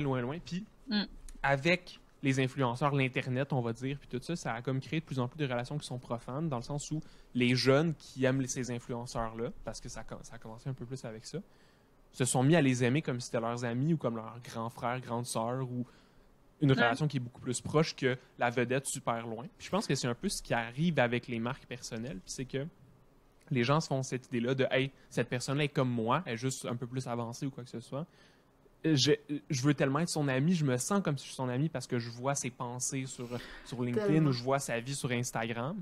Donc, c'est plus une marque loin de moi. Ça reste une marque, mais elle est accessible, puis je le sais qu'elle est proche de moi. Fait qu'après ça, ça crée ces attentes-là de « c'est sûr que mon ami va me répondre rapidement. » Puis mon ami, c'est pas son assistant qui va me répondre si j'y écris. Puis si j'achète un produit de mon ami, il va m'aider. Puis il va se donner pour moi parce qu'il m'aime vraiment. Puis je dis pas que tous les entrepreneurs qui ont des marques personnelles, c'est des trous de cul qui sont super froids puis qui haïssent leur monde, c'est pas ça. Pas en tout. Mais c'est pas les amis de toute leur communauté parce que... Mais non, puis c'est notre job de recadrer ces attentes-là. Genre, même moi, quand je consommais des produits d'information avant d'en créer, j'étais fâchée quand les gens me répondaient pas personnellement.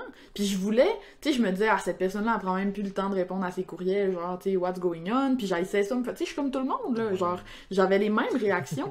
Puis c'est juste en le vivant que j'ai compris à quel point c'est intense, à quel point ça a un double tranchant. Tu sais, moi, je suis contente, là. C'est rendu, je me fais reconnaître sur la rue. C'est weird, là. Genre, je suis pas une célébrité, là, mais genre, des fois, je me promène à Québec, puis il y a des gens qui me reconnaissent.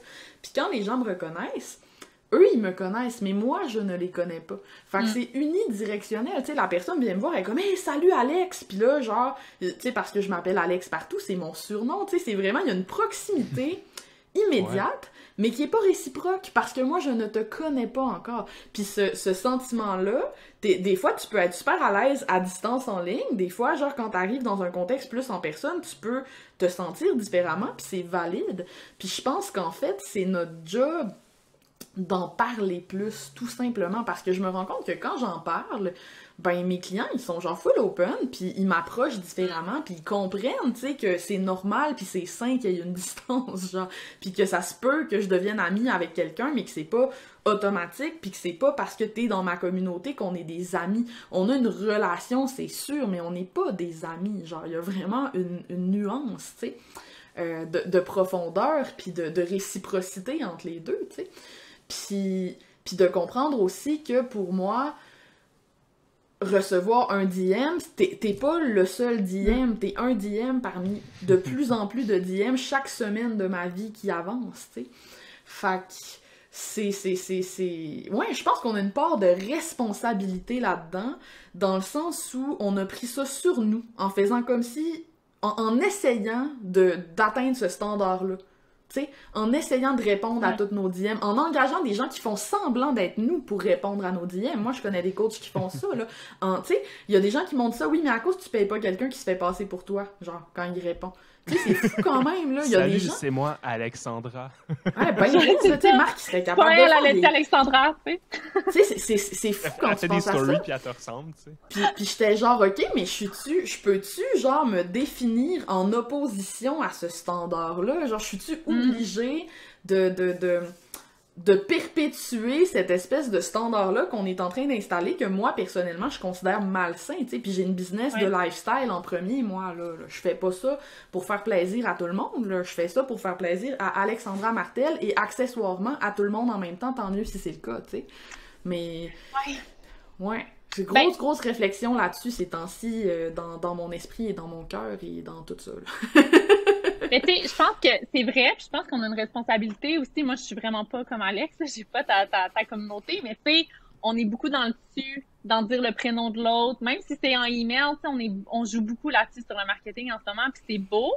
Mais je pense que ça peut aussi jouer dans la tête des gens, qui se sentent tellement proches. J'ai rédigé une séquence de bienvenue pour un client. Il me disait, c'est fou, c'est pas dans le domaine du marketing, fait que peut-être les gens sont moins habitués, mais tu sais, les gens me réécrivent, c'est fou le taux de réponse qu'on a sur cette séquence-là. Ils sont comme, salut! Puis là, je vais pas dire le nom du client, mais salut avec le surnom, genre, merci de m'avoir écrit ces affaires-là. Genre, ils se font. Fait que je pense qu'on a une responsabilité de remettre les pendules à l'heure aussi. Tu sais, à quelque part, il y a comme tu sais, il y a une faute peut-être qui est mise sur nous de l'over-humaniser tout, over-personnaliser, tu sais, parler à une personne à la fois. C'est cool, là, mais je pense vraiment que c'est normal que les gens se sentent comme ça. Exactement. C'est bon pour nous, puis il y a quelque chose de beau là-dedans, mais comme tu dis, Alex, ça passe par ça, juste comme éduquer, puis remettre les pendules à l'heure, je pense aussi. Parce que non, tu sais, c'est pas humainement possible, c'est pas sain non plus, là. Je veux dire, il y a 24 heures dans une journée, tu sais, c'est comme...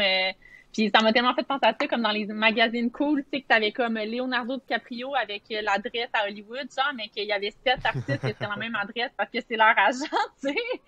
Puis c'est comme, tu sais, mais là, ces attentes-là, à un moment donné, c'est ça devient un peu malsain, puis ça fait que ça prend toute la place dans ta vie, mais tu sais, comme Alex, on en a des amis, là, tu sais, puis comme, elle a une famille, tu sais, mais elle a beau aimer les gens qui la... Ben, tu sais, non, pas tant. Mais bref. Une famille, ouais, mais Alex, des amis, je suis pas sûr, là. OK, une famille, d'abord. Mais tu sais, c'est ça, juste pour dire qu'on a clairement une responsabilité pareille, tu sais, là-dedans. Ouais, mais... Ah non, je me fais l'avocat du diable, OK? Vas-y. Parce que je trouve qu'il y a une grosse similitude, peut-être pas, là, mais... Peut-être que je m'en vais dans une mauvaise direction, mais c'est pas grave, je me rattraperai à la fin, puis je dirais que c'était pas mon opinion pour vrai, là. Mais, what if? Tu sais, nous, on fait ça, cette personnalisation-là, puis cette proximité. Je veux dire, nous, les entreprises font ça parce qu'on sait que ça fonctionne, right? On fait ça en réaction au fait que les gens veulent ces relations-là, veulent ce sentiment d'attachement et d'appartenance-là. C'est pour ça qu'une brand avec une identité, ça fonctionne. C'est pour ça que la personnalisation dans notre marketing, ça fonctionne. C'est pour ça que la proximité, l'identité, les valeurs, c'est pour ça que ça marche.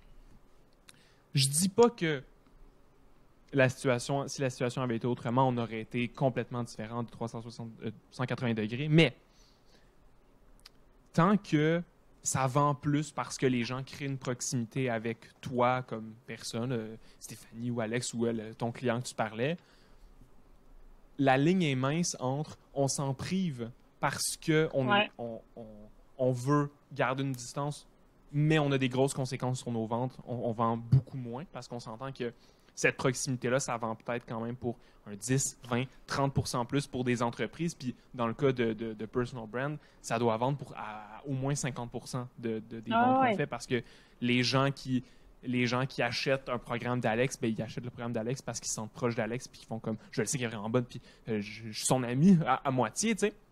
Fait que, à mon avis, tout, tu sais, mettons Alex ou n'importe qui est rendu au point où il était, ça aurait été une mauvaise idée de commencer avec cette idée-là de je veux garder une distance avec ma cliente. Ah ouais. Je pense que cette proximité-là, ça a généré quelque chose. Puis aujourd'hui, c'est pas de couper cette proximité-là depuis le début, c'est de faire en sorte que les gens tissent une relation, puis quand ils sont rendus au stade où ce que la relation passe de je la connais, je l'aime bien à c'est ma best friend.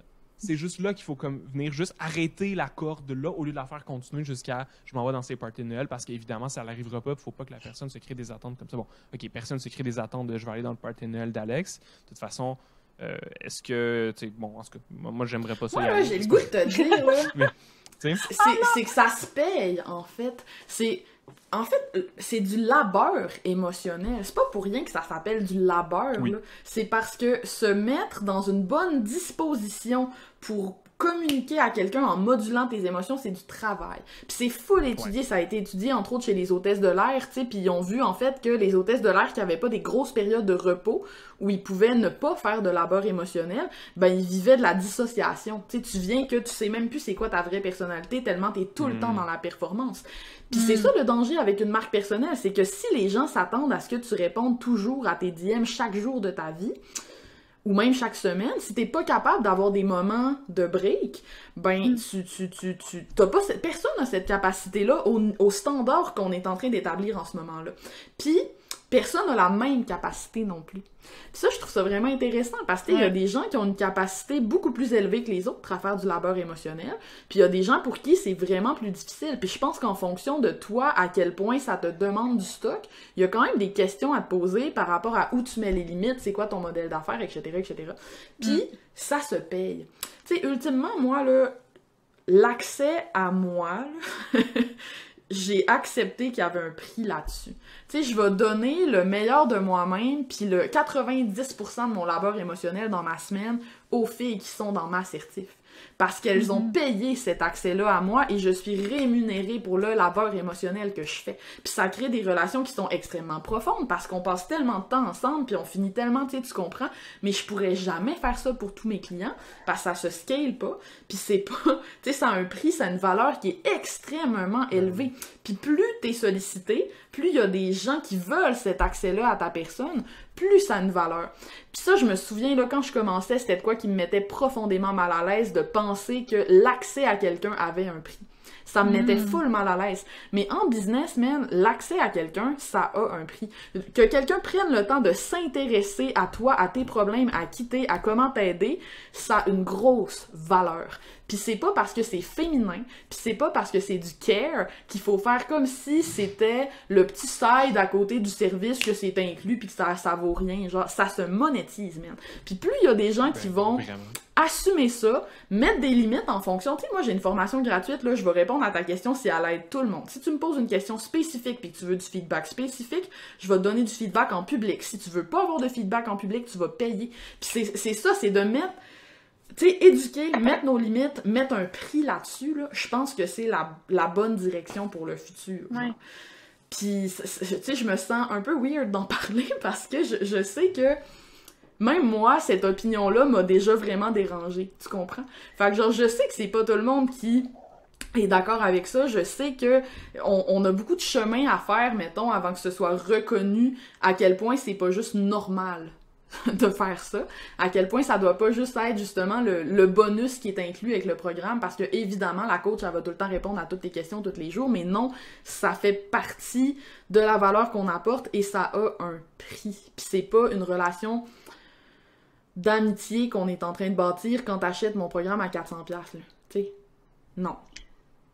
Ben, en fait, c'est pas normal d'avoir cet accès-là. Ça a jamais été normal. C'est juste que là, la frontière est trop floue. Tu sais, des coachs de vie, je sais pas que t'es coach de vie, mais peut-être il y a 10 ans, genre, t'attendais après ta séance en personne, là, pour avoir du coaching. Tu sais, t'allais pas ou t'allais appeler chez eux à la limite parce qu'il y avait un problème, mais c'est pas, dans le fond, on pense que c'est normal d'avoir accès comme ça parce qu'il y en a beaucoup qui l'acceptent, mais ce n'est pas normal. Tu sais, c'est peut-être quelque chose qui se passe depuis combien de temps? Depuis Facebook, 10 ans, 15 ans max. Puis de plus en plus, ça l'est, la distance. Tu sais, là, je veux pas revenir COVID, mais tu sais, c'est ça, pareil, là, c'est toujours plus flou. Tu sais, c'est chez nous, c'est à l'intérieur de chez nous, puis c'est pas sain. Tu sais, on a une autre vie à l'extérieur. Tu sais, tantôt on parlait d'humoriste, là, Louis-José Hood, l'humoriste, il dit que, man, il est pas drôle dans la vie de tous les jours. Puis le monde sont comme, fais-nous une joke, tu sais. Mais non, genre, tu sais, c'est comme, il peut pas faire des jokes quand il travaille pas. Tu sais, mais comme, c'est rendu que c'est le même, tu sais. Il y a plus de, c'est ça, il y a comme plus de lignes. Puis c'est vraiment tough de trouver cette ligne-là, comme moi-même, je la trouve tough à trouver parce que j'ai des clients qui me textent. Puis comme, genre, c'est ça, j'aime pas toujours ça, tu sais, mais comme... c'est un truc, là. Ouais. Mais tu sais, il y en a une qui bon, ça va mieux, puis bon, c'est correct, je l'accepte, mais tu sais, c'est toutes des petites affaires de même qui, tranquillement, c'est ça, c'est dans ta vie, puis c'est vraiment invasif, en fait, ça t'envahit complètement. Fait que, c'est ça. Puis tu sais, il y en a que ça sera jamais un problème. Pour moi, c'est pas un problème encore parce que j'ai pas autant de volume qu'Alex, tu sais. Mais il y a de quoi avoir le tournis, genre de l'angoisse là, avec ça, là, genre de voir popper, j'ai fait 50 messages à répondre de monde qui sont pas tes clients, à un moment donné, c'est comme... Ouais, moi je ghost plein de monde, là. Genre, j'ai lâché prise. J'ai juste lâché prise. J'ai pas envie... Tu sais, j'éduque les gens. Genre, je mets de plus en plus mes limites. Quand je réponds à quelqu'un 15 jours après qu'il m'écrit, je commence mon message par « Merci de ta patience ». Puis genre, that's it, je m'excuse même plus, tu sais, Puis ça commence à marcher parce qu'il y a des gens qui me font des commentaires là-dessus. Tu sais, je sens qu'il y a un dialogue, mettons, qui est en train de se passer avec ma communauté par rapport à ça. Puis j'espère que je vais être capable de setter un exemple de justement comment gérer cette distance-là. Puis moi, ce que j'aime beaucoup, c'est des sprints. Tu sais, ça me dérange pas d'être plus présente quand... Tu sais, des fois, on va reprocher aux gens, « Ah, c'est juste quand t'es en lancement, mettons, que tu réponds. » Mais of course, quand je suis en lancement, il y a rien d'autre dans mon horaire. Je suis disponible pour échanger. C'est un moment que j'ai mis dans mon horaire où le but, c'est d'avoir des interactions au maximum avec ma communauté, puis ça va être ça mon party de fête, tu sais. Le but de mon party de fête, là, c'est que j'ai bloqué ma semaine. Fait que toute cette semaine-là, je vais avoir rien que ça à faire, là, aller dans mon Discord, puis c'est ça mon travail. Cette semaine-là, mon travail, c'est d'être dans mon Discord. C'est pas genre, il faut que j'aille dans mon Discord en plus de toutes les autres affaires qu'il faut que je fasse dans ma journée. C'est j'ai vidé mon horaire pour aller chiller dans cet espace-là que j'ai créé pendant un temps défini. Puis c'est ça, juste d'être plus transparent sur c'est quoi mes limites, c'est quoi les règles que je veux mettre, comment ça va se passer, quand est-ce que je suis plus là, moins là, tout ça. Plus j'en parle, plus je me rends compte que ce qui manquait, c'était juste d'en parler finalement. Vraiment. Non, Puis, c'est clair. c'est drôle parce que moi, tu sais, tantôt, Stéphanie t'a dit moi, ça m'arrive pas encore, mais clairement, c'est quelque chose. C'est les textos que tu réponds probablement aux clients. Nous autres, c'est un truc qu'on a passé au travers de... On avait des clients qui nous écrivaient sur Messenger, on avait des clients qui nous téléphonaient, on avait des clients qui nous appelaient, on avait des clients qui nous envoient plein de petits emails. Puis à un moment donné, on s'est dit comme, OK, regarde, faut comme dire où est-ce qu'on va, de quelle façon, parce que tout le monde est habitué un peu de sa façon de communiquer. Puis c'est comme, si tu laisses le choix, la personne va prendre ce qui lui plaît, sans nécessairement que ce soit le truc le plus utile pour cette personne-là même, tu sais. Ouais. Puis nous autres, ces limites-là, moi, ça a été, j'ai envoyé un message copié-collé à tout le monde de « Hey, à partir de maintenant, mon Facebook, c'est 100% privé. Fait que si tu as quelque chose, c'est mon adresse email, c'est la façon la plus rapide que je vais te répondre. Merci, tu sais, mais merci pour ça. » Puis j'ai eu très, très rare aujourd'hui quelqu'un qui nous écrit. Puis dès que quelqu'un m'écrit, je dis « By the way ». Je réponds à son truc parce que je suis quand même... C'est quand même gentil. Comme toi, j'ai un petit volume. Tu sais, c'est ça. Puis on a un ouais. petit volume de clients, fait qu'on n'est pas en mode... on a 1500 messages puis on peut rien faire. Mais je fais by the way. Prochaine fois, vraiment, écris-moi par email parce que c'est la place pour ça. Puis je préfère garder mon message privé. Merci. Puis quelqu'un qui comprend pas ça, faut avoir un talk, il faut dire hey. Mais la plupart des gens comprennent. Mais si on ne dit pas, il y a comme de l'abus, mais c'est pas mal intentionné. C'est juste que la personne va prendre le canal qui est plus facile pour elle. Genre, fait que tu sais, t'envoyer un messenger, message vocal de, tu sais. Ouais. Non, c'est plus facile. C'est jamais mal intentionné. C'est jamais mal intentionné. Tu sais, moi aussi, quand j'ai mis limite, il y a personne qui m'a dit, écoute, on travaille plus ensemble parce que je peux pas t'envoyer des messages sur Messenger, tu sais. Mais à chaque fois, ça me, tu sais. C'est moi la pire, là, tu sais, si je le dis pas. Mais j'étais curieuse de te poser une question, Alex. Parce que moi, je le considère prendre un jour une assistante virtuelle, tu sais. Pas nécessairement pour mon volume de messages incroyable, mais tu sais, pour d'autres affaires, tout ça. Puis, je suis curieuse, tu sais, tantôt tu disais, il y a des gens qui, justement, ils veulent se faire répondre par toi, tu sais. Mais il y a des gens aussi qui se font pas répondre. Fait que si tu peux te répondre par une assistante virtuelle, tu sais, c'est quoi pourquoi tu as décidé de faire ce choix-là dans ta business? Moi, dans le fond, j'ai quelqu'un qui s'occupe des trucs transactionnels. Fait que là, maintenant, quand quelqu'un, mettons, je sais pas, moi, son login marche pas ou des affaires comme ça, c'est pas tout le temps moi qui va répondre, mais il y a quelqu'un qui va répondre parce que c'est pas... Okay. C'est pas un message genre... Mais moi, je parle plus, mettons, quand quelqu'un m'écrit une réponse longue de même à mon infolette. Tu sais, j'en ai tout le temps, là. Quand quelqu'un, genre, vient de lire mon livre puis m'écrit un long message de remerciement. Quand quelqu'un a vu une publication sur mon Instagram, ça l'a full touché, puis là, il commence à me raconter la fois où, genre, son père est mort, puis que ça y a... Tu sais, t'as pas idée le nombre de messages comme ça que je reçois, ou juste des fois des trucs courts, mais il y a une question, des trucs, tu sais, sans arrêt.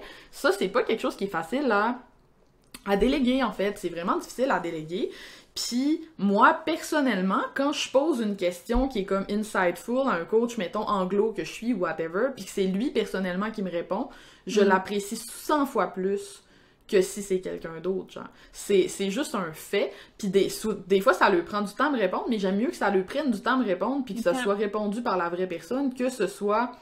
genre Jean-Guy machin, là, tu sais, qui me fait une réponse que ça paraît qu'elle a été copiée-collée, tu sais, puis c'est tout le temps ça avec... tu sais, là, je veux pas insulter les AV non plus, puis c'est différent si tu te marketes comme une équipe aussi, tu sais. Genre, si j'écris Antilope, Je m'en fous, là, que ça soit Laurence qui me réponde ou que ça soit, tu sais, c'est l'expertise d'Antilope que je vais chercher, là. C'est pas l'expertise de Charles spécifiquement, tu sais. Quand j'ai une question à poser à mon ami Charles, j'écris à Charles, tu sais. Fait que ça me dérange pas, là, de jaser avec Victor puis de jaser avec d'autres humains d'Antilope. Mais quand t'as une marque personnelle, il y a vraiment quelque chose de particulier, je trouve, qui s'installe. Puis tu sais, je respecte les gens qui le font, mais moi, je préfère continuer de répondre moi-même à ces messages-là, ou des fois pas répondre, mais que crime, les gens le savent, genre. Puis quand je leur réponds, qu'ils se sentent chanceux. C'est ça le sentiment que je veux créer. Tu sais, à long terme, là, j'aimerais ça que quand les gens ils ont une réponse de moi à un courriel, qui se disent genre « Wow, ok, c'est cool, Alex, elle a pris le temps. » Genre, elle était dans le mood, ça y tentait, elle a pris le temps, je suis vraiment contente, même si c'est arrivé genre 8 jours après, tu sais. D'arrêter de feeder ce besoin-là, que ce soit immédiat tout le temps. Après, c'est un choix dans le positionnement puis dans le brand de ta business, de dire est-ce que je mets full de valeur à mes réponses, donc je dis non à 99% des messages que je reçois, je choisis de pas répondre, puis donc le 1% qui va recevoir une réponse va avoir un maximum de valeur. Ou est-ce que je considère que la valeur de ma brand va plus être, si tu as une question, on va te prendre en charge, quitte à ce que ce soit pas moi, mais tu vas avoir une réponse, puis tu vas pouvoir progresser quand même, puis t'attendras pas.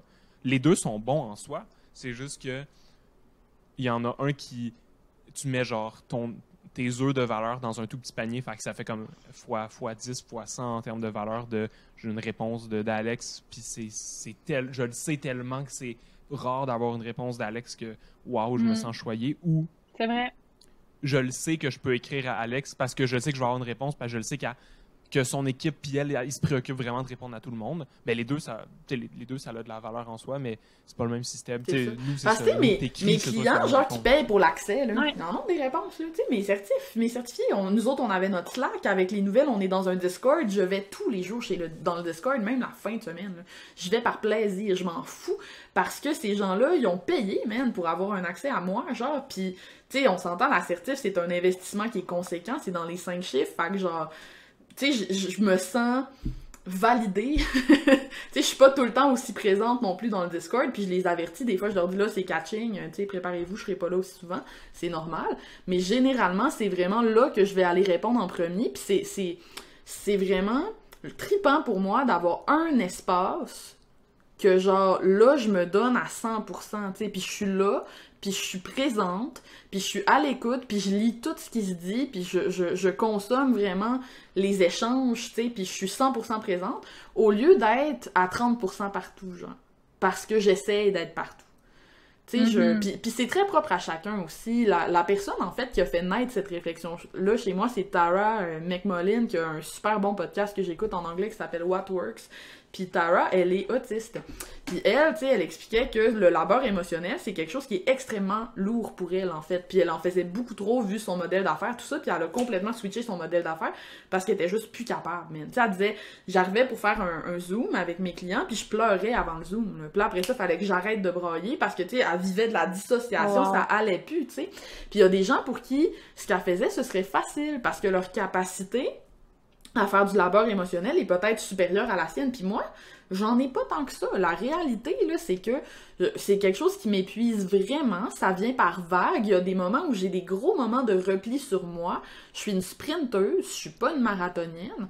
Puis genre, plus je vais éduquer ma communauté là-dessus, plus moi, je vais être bien. Puis c'est ça aussi la grosse différence entre une business, genre, où t'es toi tout seul, une business de lifestyle, ce qui est ce que moi j'ai, by the way, tu sais, moi je le répète souvent, ma business c'est pas pour sauver qui que ce soit, là, c'est ma business, c'est pour, à la base, les mots pour vendre, c'est pour me créer une vie, c'est pas pour genre aider en premier, là, c'est pour aider ça, là, ici.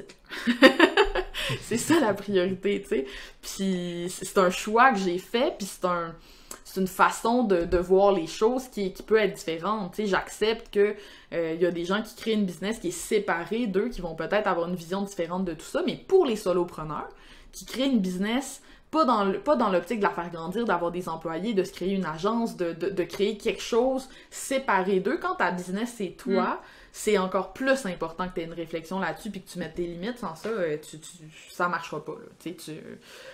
Tu vas dévier de ton objectif principal, en fait. C'est vraiment ça.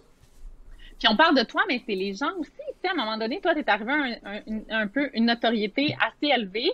Qu'est-ce que tu veux? Tu veux être formé par une copywriter qui commence, qui va te charger 5 ou 100 ou 1000 piastres, puis qui va comme toujours être disponible en one-on-one? Tu sais, toi, t'en fais plus, Alex, puis t'as atteint un niveau de notoriété, t'as lancé un livre, puis ça, à un moment donné, c'est normal, tu sais. Moi, je suis loin d'avoir atteint ça. Maintenant, j'ai des minimums pour travailler avec moi. J'aurais jamais osé faire ça au début, tu sais. Peut-être qu'il y a certaines personnes qui sont comme, ben, coudonc, elle se prend pour qui? Tu sais, c'est sûr, il y a toujours ça, mais c'est ça. Puis moi, j'espère que ça va augmenter, ce minimum-là, un jour. C'est ça à quoi j'aspire. Mais elle se prend pour quelqu'un qui a une hostige de bon portfolio, Non, mais c'est de même que ça marche. Mais tu sais, là, tu fais ça aussi, vous avez des minimums. Tu sais, peut-être qu'au début, c'était pas le cas, peut-être que ça va augmenter, mais à un moment donné, en tant que consommateur, tu décides aussi avec qui travailler. Puis tu as le droit de pas vouloir travailler avec Alex Martel, mettons, parce que toi, tu préfères avoir quelqu'un que tu peux texter 15 fois par jour pour lui poser des questions, puis tu sais, ou tu peux décider de travailler avec la papesse du copywriting, tu sais, comme dans le sens où mais il n'y aura pas toujours des réponses comme ça. Tu sais, à un moment donné, c'est toi qui décides aussi. T'sais, on parle beaucoup de nous puis comme quoi faire, mais il y a une responsabilisation. Tu sais, moi, je veux dire, je tripe sur Laura Bell Green, copywriter aux États-Unis. Genre, je vais pas m'attendre à ce qu'elle fasse du coaching one-on-one avec moi, elle n'en fait pas, là. Tu sais, fait que c'est comme même pas, j'ai écrit, je m'attends pas à ce qu'elle me réponde. Elle m'a répondu une fois, j'étais comme, oh my god, mais je sais même pas si c'est elle qui m'a répondu, tu sais. Mais à un moment donné, je prends ce qu'elle offre, tu sais, elle est rendue là. Non, mais c'est pas une question d'être au top, mais c'est de l'offre et de la demande à un moment donné, tu sais, c'est comme... Puis même avec qui t'as le goût de faire du one-on-one, tu sais, genre moi j'en fais avec vous autres, avec des copywriters, parce que je suis rendue à un point dans ma maîtrise de la rédaction persuasive où honnêtement, là, faire du one-on-one avec un client genre régulier, ça m'emmerde. Ça va pas assez loin, j'ai pas l'impression... Tu sais, je l'ai tellement faite, là, que genre... je suis tannée. Fait tu sais, ça me tente plus versus avec vous autres, tu sais, c'est pas pareil parce que on a des conversations beaucoup plus intenses, on a, tu sais, l'engagement est gros, tu sais, il y a vraiment quelque chose qui vient encore me chercher dans l'envie de m'engager là-dedans, l'envie de donner là-dedans, l'envie, puis c'est ça, c'est important au final, là, tout ça. Là. Vraiment. Puis, puis c'est ce que tu vises, tu sais. Oui. Vas-y. Non, mais c'est qu'à un moment donné, c'est ça fait partie de l'évolution d'un entrepreneur, puis c'est beau. Tu sais, quand ça fait peut-être 150 fois que tu dis « mets pas trop de points d'exclamation », à un moment donné, t'es rendu ailleurs, t'as envie d'avoir peut-être des discussions, tu sais, parce que t'évolues toi aussi, tu sais, t'évolues dans ta pratique, pas juste comme entrepreneur, mais dans ta pratique, tu sais. Maintenant, mes textes copyrightés sont bien meilleurs qu'il y a un an ou deux, tu sais. Sorry pour mes clients d'il y a un an ou deux, mais c'est le cas, puis le prix, il était pas le même non plus. Fait que, tu sais, comme tout ça, ça fit ensemble, finalement. Bref, ça en tête. Qu'est-ce que t'allais dire? Ben, ça fit avec ce que tu dis, parce que tu dis justement, tu sais, toi aussi, tu as commencé à avoir des minimums récemment par rapport à ça, puis je me demandais, c'est quoi, c'est à quel genre d'entreprise aujourd'hui que tu dirais non, qu'il y a un an ou deux, tu aurais dit oui? C'est quoi le genre de nouveaux, on va dire, de nouvelles exclusions que tu as rajoutées au fil de ton apprentissage, de ton évolution? Je pense que maintenant, les gens qui ont des belles business mais qui sont pas prêts à mettre le budget, j'aurais dit oui parce que je voulais avoir ce nom-là sur mon portfolio. Puis là, tu sais, j'ai monté mon portfolio puis c'est comme, tu sais, je suis correcte avec ça parce que je me rends compte que quand il n'y a pas vraiment un investissement assez en temps, en argent, Alex me l'a dit plein de fois, mais finalement, ça fait pas des projets aussi nourrissants parce qu'il n'y a pas un engagement autant. Je dirais aussi je l'ai fait beaucoup des entrepreneurs débutants là, qui viennent de commencer, puis là c'est extrêmement rare à moins que la personne ait comme la drive de fou puis que je vois full débrouillante, puis parce que c'est juste que l'investissement est trop grand puis ça peut pas rapporter à court terme, tu sais, c'est comme oui, le copywriting ça aide aux ventes, c'est sûr, mais si ta crowd ne te fait pas confiance, si elle te connaît pas, elle te donne aucune notoriété, tu sais que personne n'a parlé de toi. J'ai beau faire le texte le plus persuasif, puis tu auras dépensé comme, c'est beaucoup de ton argent, ça va pas te ramener à court terme, tu sais, fait que c'est pas la meilleure tactique. Puis moi, sentir que j'ai sur les épaules la vie ou la mort de ton entreprise, c'est comme je peux pas, là, genre, vous savez, toi, Charles, tu fais de la pub, il y a bien plus que ça, là. Oui, vous avez des beaux succès pour vos clients, moi aussi, je peux en dire des succès, là, c'est ça que je veux de l'impact, évidemment, tu sais, c'est ça que je veux. Des fois, ça marche, des fois, ça marche moins. Mais pour des gens vraiment qui commencent et qu'il y a tellement de travail à faire que je trouve qu'à la limite, c'est trop cher, tu sais. Je préfère faire 1 heure de coaching puis, tu sais, de travailler différemment peut-être parce que sinon, c'est ça. C'est juste trop un gros investissement puis il y a peut-être il y a peut-être autre chose à faire pour remplir, tu sais, comme faire de l'argent vraiment plus rapidement ou du moins apprendre à le faire soi-même, tu sais, quitte à éventuellement le déléguer. Fait que ça, je te dirais, ouais, ça, les gens que je fais des concessions pour mes prix, à moins que c'est pour des organismes, puis des entrepreneurs vraiment débutants, ouais. Puis ceux qui répondent pas à mes valeurs non plus, là, ça, c'est le classique, là, valeur, là, mais j'ai un positionnement, tu sais, comme social, engagé, tout ça, fait que c'est vraiment important pour moi, mais c'est pas mal ça, ouais. Je dirais que mon gros apprentissage, c'est des entrepreneurs débutants. Puis, tu sais, no offense, on est tous débutants, là, c'est pas ça. C'est juste qu'avec les prix que je propose, même moi, quand je débutais, je sais pas si ça aurait été intelligent de travailler avec quelqu'un comme moi. Tu sais, j'aurais préféré me faire coacher une couple d'heures puis l'écrire moi-même. Ouais. Ben oui. C'est exactement. C'est drôle parce que je suis en train de me demander, nous, c'est quoi justement notre step par rapport à ça, puis c'est quoi les concessions qu'on fait plus. Puis c'est drôle, c'est pile la même chose. Puis je pense qu'il y a comme une corrélation hyper forte entre le prix que tu vas charger, genre on va dire le palier que tu vas passer en termes de pricing, puis la correspondance des gens avec ce que tu dégages, dans le sens où de plus en plus qu'on a monté nos prix, de plus en plus les clients qui viennent à nous correspondent déjà à tous nos critères, pas juste qui ont le budget, mais qui ont une stratégie marketing autre que juste on veut faire de la pub. Est-ce qu'on peut faire de la pub pour avoir des ventes? Puis c'est même pas tant... C'est comme tu dis, c'est pas contre ceux qui respectent pas ça. Mais c'est drôle parce que tu as dit exactement le même angle que nous. Puis c'est, si tu réponds pas aux critères, ça vaut pas la peine. Tu n'auras rien pour ton argent, ça marchera pas. Ou si ça marche, c'est pile ou face. C'est casino, va mettre ton argent, genre là, le casino est réouvert, vas-y, va le mettre ton 10 000 $ à cette... Tu sais, tu as les mêmes probabilités aller parier sur le noir que de venir faire de la pub. Achète des bitcoins. Random. Achète des... J'entrerai pas là, je le sais pas, j'ai aucune idée. Puis là, je me fais tellement... je sais pas vous autres, là, mais je reçois tellement de spam de bitcoin de partout, là, c'est envahissant, là. Mais bref. Mais ça pour dire que... Mais, ouais, puis tu perds des opportunités d'affaires, entre guillemets, c'est sûr. Je sais pas si tu sais, toi, le nombre de personnes qui vont sur ta page de vente sans, je sais pas, booker un appel ou quoi que ce soit. Moi, je le sais même pas. Mais je l'assume tellement, je lui dis, c'est quoi mes prix, c'est entre ça pis ça, mais c'est minimum ça. Honnêtement, je sais même pas il y a combien de personnes qui vont sur ma page puis qui finalement ne bookent pas. J'ai encore des appels découvertes, là, par contre. Je le sais pas. Peut-être que pour ça, ça me donne vraiment l'eau au cœur quasiment, mais je veux même pas le savoir. Tu sais, c'est comme, c'est assumé pis c'est comme... Fait oui, de toute façon, mais ça serait bon de le savoir, tu sais. Mais non, c'est ça. Ah, c'est exactement ça. C'est littéralement ça. C'est une perte de ton temps, du temps du client. Ou des fois, pas du temps du client parce que tu vas lui donner des conseils gratuits parce que t'es une bonne personne. Puis là, tu vas avoir encore plus perdu de l'argent. C'est vraiment... Il y a tellement de gens là, qui attendent trop aussi avant de faire cette transition-là. Genre... Ouais. C'est vrai. Ouais. Puis en même temps, c'est pas une transition. Tu sais, je pense à. Tu sais, mettons, Steph, on se rejoint là-dessus parce qu'on est. Tu sais, mettons, Alex, on pourrait dire que c'est plus une business de produits, entre guillemets, mais Steph, je pense qu'on pourrait être qualifié d'entreprise de service comme nous. Puis on a ce truc-là où notre temps de production est limité aux humains qui produisent ces services-là. Toi, c'est toi. Nous, on est 5. Fait que forcément, tu veux faire en sorte que sur 100% du temps que tu peux mettre là-dessus, le plus possible de ce temps-là est fait de la façon à ce que tu amènes le plus de valeur possible. Donc, il faut absolument que tu dises non à côté. Dans une business, fait que c'est pas pour autant que une business de service ou une business de produit, il faut absolument qu'ils aillent chercher les gens avec des gros prix.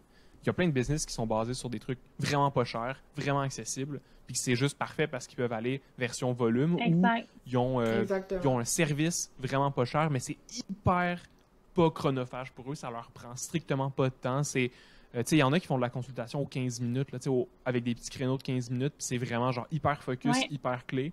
Puis pour eux, ça marche bien parce qu'ils vont le pricer juste assez pour être vraiment bien, pour pas trop avoir en enfer, mais ça va être accessible pour les gens. C'est pas un accompagnement de 6 mois, c'est 15 minutes, mais ça peut être un 15 minutes vraiment bien valued, puis vraiment, vraiment utile de ça. Il y a plein d'autres choses qui sont possibles. Ben, c'est exactement ça. Pour ça que j'ai fait des nouveaux produits, parce que moi, c'était pas que j'aimais pas travailler avec des entrepreneurs débutants. À la limite, genre, je suis pas une entrepreneur non plus avancée, mais tu sais, si tu charges 3 000 $, 2 000, peu importe pour une page de vente, puis que l'autre vend un programme à 200 puis qu'il n'est pas connu, n'a pas de plateforme sociale, n'a rien, c'est impossible que ça soit rentable. C'est juste impossible. T'as beau faire la meilleure page de vente, il y a personne qui la voit, il y a pas de communauté. T'es pas magicienne non plus, là. T'sais. Exact. Ça, j'ai réalisé ça assez vite, mais c'est pas que j'aime pas travailler avec ce monde-là. C'est pour ça que moi, j'ai voulu m'adapter avec des heures de coaching. Tu sais, je sais que vous le faites aussi chez Antilope. Je veux lancer aussi bientôt des infoproduits, mais des petits produits de copywriting exactement pour ça. Fait que, tu sais, c'est aussi de diversifier, mais le temps égale l'argent. Dans ce contexte-là, ça... Puis c'est ça, ultimement, le pricing de valeur. Tu sais, j'aille ça quand les gens pensent que le pricing de valeur, c'est du high ticket, parce que non, en pricing de valeur, tu peux faire du low ticket, man.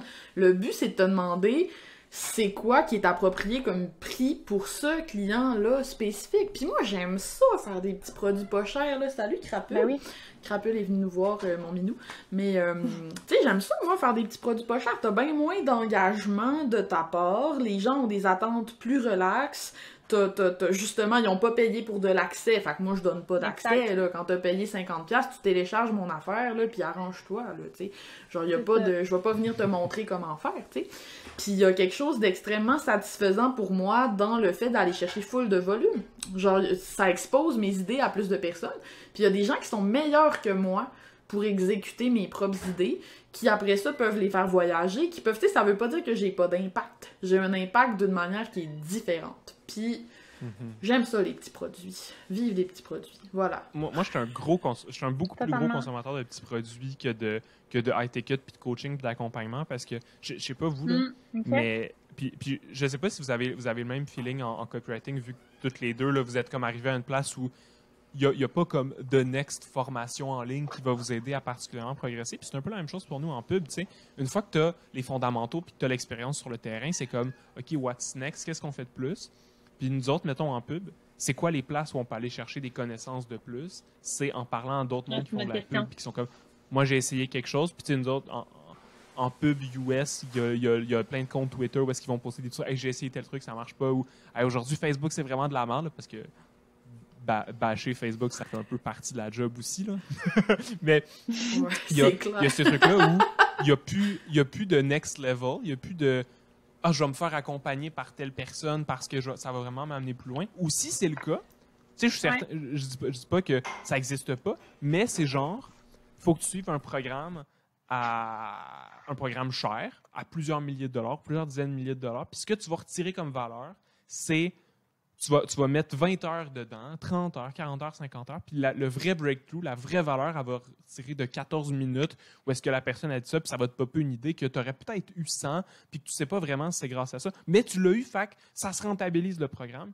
Puis moi, ça me gosse, parce que j'aime vraiment pas ça, mettre du temps pour écouter quelque chose que je sais déjà. Fait que j'achète rarement des programmes aujourd'hui. Mais un petit truc à 50$, 100$, 150$, où ce que je me dis, il y a 10% de chance que je retire quelque chose d'intéressant, ben, au pire, je gaspille 50$, puis je gaspille pas 5000$, puis let's go. Tu sais, des e-books ou des...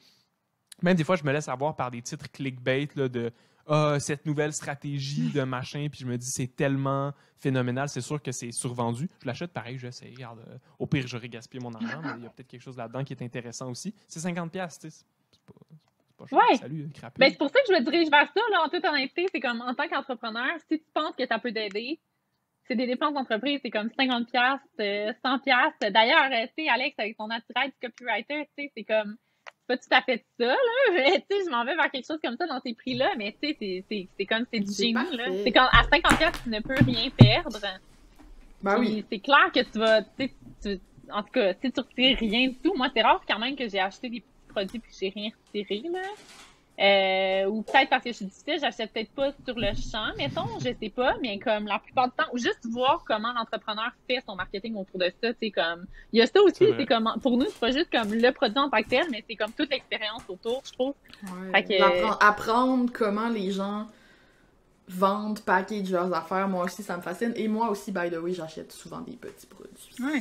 C'est encore à se jouer. Genre, j'aime ça, voir comment les gens font leurs affaires, j'aime ça, puis je me dis tout le temps, genre, pour 50$, là, si j'apprends une affaire, good for me, genre.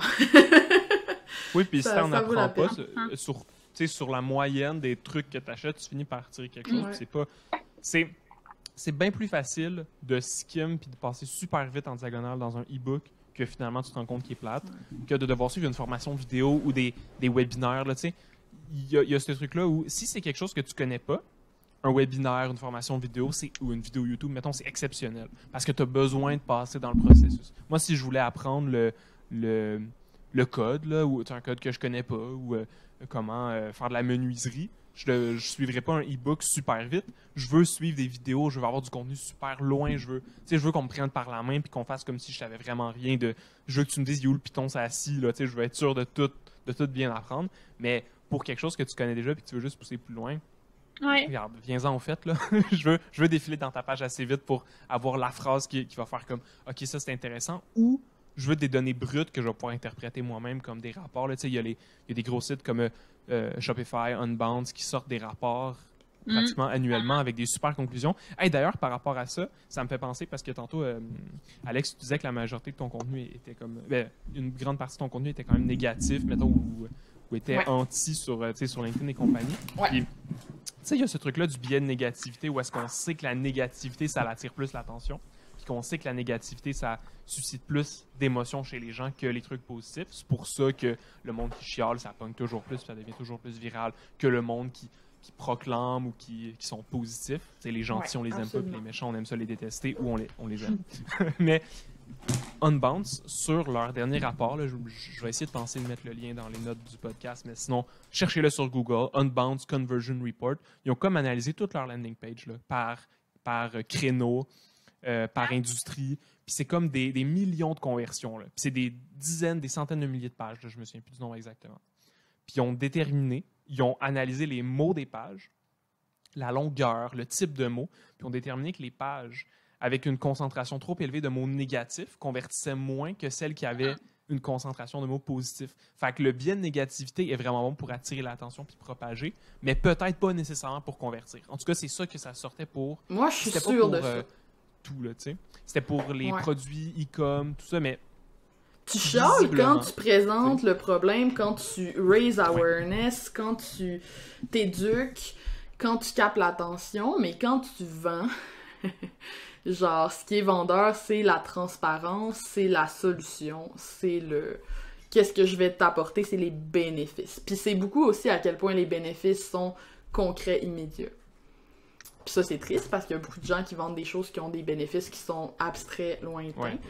Puis dans ce temps-là, faut que tu... Des fois, juste inventer une solution à ça, ça te crée une entreprise. T'sais. Tellement, genre, on a de la misère à agir sur ce qui est abstrait et lointain. Mais bon, ça serait tout un sujet de conversation. Ça peut pas être juste ça, par contre. Là. Il y a quand même toute la question de tension, de problème dans une page. Toute bonne histoire a une tension. Non, tu verrais-tu écrire une page de vente qui est positive, Alex? C'est sûr que non, parce que t'as tout le temps, tu sais, un problème en premier. Fait qu'il faut que tu décrives le problème. Mais je pense que des fois, quand t'as fait... En fait, les meilleures pages de vente pour moi, là, c'est quand les gens y arrivent sur la page puis le problème, il est déjà full ressenti. Fait que t'as juste à nommer le problème puis après à donner la solution. Parce que tout le travail de changement de perspective, de faire comprendre d'où provient le problème, a été fait avant la page de vente. Puis ça, pour moi, c'est les meilleures pages. Mais c'est pas toujours possible. Il y a beaucoup de... Il y a beaucoup de c'est ça, de façons différentes de le faire, puis tout ça, mais... Puis aussi, tu sais, des grosses analyses comme ça, moi, j'attends tout le temps de voir la méthode, puis comment ça a été appliqué, puis tout le kit, puis c'est que des fois, le discernement humain est plus profond que ce que... Oui, puis ça... Faut prendre en compte que ça vient de l'industrie qu'eux considèrent comme e-com. Donc, forcément, ce qu'on peut se dire, c'est qu'on ne peut pas faire le parallèle avec des gros problèmes poussés parce que souvent, les e-com, ça va être des problèmes ou des besoins qui sont assez faciles, assez cernables rapidement ou, à la limite, c'est même pas c'est un achat impulsif. Fait il y a ce facteur-là aussi. On n'est pas dans... Ton problème, c'est pas que le stress de ton emploi cause ta perte de cheveux, puis c'est tellement poussé, puis c'est tellement complexe, puis tu vis difficilement avec ça, puis dans le fond, moi, j'ai un truc qui est super complexe à te présenter, puis qui va régler ton problème, c'est hey, ton cabanon, ouais. Hey, ton cabanon, il serait vraiment plus cool si tu le peinturais en rouge. On vend de la peinture pour cabanon. Non, c'est ça. C'est comme positif, je l'ai dit positivement, puis ça marcherait Ouais. clairement mieux que hey, ton cabanon, il est vraiment laid. S'il est pas en rouge, achète ma peinture rouge. Bon, ben, Ouais, c'est ça l'affaire, c'est que des fois, les gens, semble ils veulent comme ça. être négatifs pour attirer l'attention, mais ils sont culpabilisants. Puis moi, c'est ça que j'ai observé. Ce qui vend pas, c'est pas être négatif, c'est être culpabilisant. Si tu culpabilises ton prospect en lui disant « c'est de ta faute, t'es une merde, fais ça pour changer », il voudra même pas accepter que c'est de sa faute pis qu'il est une merde, genre, tu comprends? C'est ça, profondément, le problème d'être négatif sur une page de vente. C'est que si t'es négatif sur une page de vente, faut que t'aies le doigté de faire ressentir à la personne le truc à la négative tout en lui prouvant que c'est pas de sa faute. Puis à ça, la c'est limite, une danse qui est pas tout le temps facile à faire. on pourrait dire que c'est même pas négatif, mais plus du genre du réalisme ou tu sais, de la réalité présentée. Parce que, tu sais, je me souviens ce qu'On Vance disait, c'est que c'était les mots de type qui ont rapport avec angry, être fâché, le dégoût ou la tristesse. Puis si tu présentes un problème à une personne, puis que t'es pas culpabilisant, ben tu vas y présenter de façon assez factuelle, tu sais. T'es stressé, c'est ça qui se passe dans ta vie, tu vis telle émotion, tu fais X, tu fais Y, puis on va le décrire, mais on va jamais être dans... Tu sais, on va jamais être dans... On va dire, mettons, tu vis de la frustration, t'es frustré après X, Y, Z, ou... Bon, là, je le dis d'une façon très carrée, là, on s'en... c'est peut-être pas le meilleur exemple, mais ça va pas être comme... Les gens qui vont lire ça vont pas sentir que la personne qui l'a écrit était fâchée, tu sais. C'est pas comme une attaque, c'est genre juste une explication pour t'amener à. Fait que il y a toujours de la nuance avec ça. Puis c'est sûr que ça venait aussi de pages qui étaient américaines. Puis on sait que des fois, ils sont capables d'aller un peu trop loin dans leurs exagérations aussi. Fait que autre nuance. Ouais, puis ça revient avec le classique, la connaissance de ton client idéal. Tu sais, à quel point il est conscient de ton problème. Tu sais, il y a des pages de vente. Moi, je trouve qu'il tape trop sur le clou de quand j'ai compris là, mon problème, c'est pas le spectre. La conscience est là, je le sais que j'ai un problème. C'est comme t'as pas besoin de me faire une dissertation là-dessus, tu sais. Puis il y en a d'autres ben, que c'est moins évident comme problème. Fait que comme faut plus que tu l'expliques, mais c'est ça, ça revient. Il y a comme pas tant d'absolu là-dedans, tu sais. Mais de façon générale, moi, ce que j'ai remarqué, c'est que quand j'essaie d'être trop polarisante, je suis bien fière de mes stats d'ego, genre, tu sais, c'est comme ça marche. Mais c'est rarement mes posts qui m'apportent plus de business, tu sais, en fait. C'est genre, les gens se sont défoulés puis ça leur a fait du bien puis ça m'a donné de la visibilité, c'est bien chill. Mais il y a d'autres posts, des fois, que de l'extérieur, c'est comme, c'est pas mon meilleur, mettons. Mais finalement, j'ai des opportunités d'affaires. Puis, tu sais, je dis pas quelque chose d'incroyable, là. Tout le monde dit ça puis c'est correct, mais comme, c'est vraiment le cas. Fait que, tu sais, c'est comme avec parcimonie, mettons. Je dirais. Ce genre de... Mais oui, ça pogne. Mais ça m'apporte pas de business. Ouais. Oui, puis probablement que, ben peut-être, quelqu'un qui voit un de tes posts puis qui devient client, ben peut-être qu'avant ça, il t'a découvert grâce à un post qui était plus viral. C'est pas, tu sais, ça leur a juste attiré l'attention. Puis c'est ça. tranquillement, ça fait c'est une progresser. roue, tu sais, tout a son... Une boule de neige. C'est ça. Tu sais, il y a te découvrir, puis après, il y a t'accorder de la crédibilité, de la confiance. Tu sais, tout ça est comme un... Ça se passe des fois plus rapidement, des fois plus lentement, mais... Ouais, je pense que tout y contribue, tu sais, puis moi, quand je fais des textes viraux, tu sais, je sais que c'est à la mode, là, de dire que les textes viraux, ça sert à rien, puis c'est vrai que c'est pas nécessairement la chose la plus utile à faire en business, mais honnêtement, j'ai eu des bonnes retombées de mes textes viraux, genre, c'est juste un fait, là. Tu sais, sur LinkedIn, je suis déjà allée chercher, mettons, 1500 abonnés one-shot avec un texte, tu sais. C'est fou, là. Wow. Fait que là, je suis à 16 000 sur LinkedIn, fait qu'il y a une grosse partie de ce 16 000-là que c'est un post qui a fait grimper mes abonnés à une vitesse qui est juste... j'ai eu 1 million de vues, puis les gens vont dire « Ah, ils sont moins qualifiés, ils sont moins ci, ils sont moins ça », mais genre, ultimement, moi, j'ai une business d'information, fait que je m'en fous, je vais les qualifier, c'est ça ma job, là. C'est ça que je fais toute la semaine, créer du contenu pour éduquer et qualifier les gens pour qu'ils soient prêts à acheter mes choses, hein. Fait que, c'est pas comme si t'avais forcé ces abonnements-là, ils l'ont fait naturellement, fait que exactement. c'est pas comme si t'avais acheté des likes, mettons, ou ce que là, ça aurait été clairement acheter des abonnés, ou ce que c'est juste genre OK, mais c'est vraiment inutile, ils s'engageront pas avec ton... En fait, c'est contre-productif. T'sais. Non, c'est ça. Encore là, c'est une question de modèle d'affaires, de comment tu shiftes. Tu sais, moi, plus mon audience grandit, plus je peux prendre du recul puis aller plus long terme sur ces affaires-là, tu sais. Versus quand j'étais plus dans l'exécution, ben là, c'est sûr qu'il fallait que je qualifie mes clients le plus rapidement possible. Crapule, t'es donc bien mal commode. Ouais. Mais J'ai peut-être aussi que le déjà- volume... Peut-être que le volume t'intéressait moins à ce moment-là, tu sais. Vraiment. Parce Vraiment, qu'en fait, puis c'était comme ça t'amène un problème, tu sais, d'avoir trop de volume, c'est con, là, mais tu sais, parce j'étais pas que rendue là. c'est one woman show, fait que genre, même si t'as 150 personnes qui veulent travailler avec toi puis qui t'écrivent un matin, à la limite, c'est de l'angoisse incroyable parce que genre, faut que tu répondes à 150 personnes un à un, tu sais. Mais Eh là, boy. plus que Ça ton, tu arrivera sais, comme pas. t'es en passif, tu sais. Non, Vraiment. mais en tout cas, bref. Fait que Non, c'est ça. Pour toi, le C'est une volume est question extrêmement de- intéressant, tu sais. Ouais, puis c'est une question de priorité d'affaires. Tu sais, quand tu commences, tu as besoin de faire du cash cette année. T'as pas, tu sais, les abonnés qu'Alex t'est allé chercher, ils vont se rentabiliser genre peut-être après des ans. Tu sais, comme l'effort va se rentabiliser puis va réellement convertir en client, pas tout de suite. Puis quand tu commences une business, ben faut que tu vives, Ah faut ouais. que tu manges, Faut faut que tu c'est prouves ça, à tout le faut monde que que tu ça convertisses marche vite. et à toi-même. Mm. Fait que t'es pas en mode je vais aller chercher la visibilité, je veux grossir ma liste email à l'infini. Ou si tu l'es, c'est parce que tu as vraiment de l'argent pour te backer puis tu peux attendre C'est clair. avant de faire ton argent puis avant de grossir. Mais ça devient quelque chose de pratiquement essentiel. C'est juste que c'est comme phase 2, phase 3 de développement puis pas phase 1. Phase 1 Ben, fantastique. Fantastique. Wow. Ça Et fait c'est comme un 2 plaisir heures qu'on jase. de vous avoir. Ben Hey, oui. c'était le fun, sérieux! On a Ah, abordé full bon. des sujets intéressants, je suis vraiment contente. Ouais. C'est comme une partie stimulée. Ben, c'était ça mon objectif. Je suis bien content si vous êtes Ouais. contente aussi. Là, je voulais. Vraiment, puis comme je m'attendais pas à ça, tu sais, comme on a jasé non-stop, t'as sorti tes questions finalement, si on avait des blancs? Ben oui, je les ai toutes sorties. T'es Mais je les ai sorti? bien Ah, t'as pas amenées. paru! Tu vois- Bravo! Ouais. Non, je m'étais noté. C'était un Je m'étais noté le truc de anti-marque versus marque. Tu sais, est-ce que le hater est une partie de ta Ah ouais. marque? Tu sais? Puis je m'en étais noté une autre, mais je vais la garder pour une Le prochaine fois. sacré, Mais, le profane. J'ai noté ça. J'ai Ouais, je c'était l'avais pas bon, noté, mais c'était vraiment c'était fun. bon. vraiment, vraiment intéressant, ça.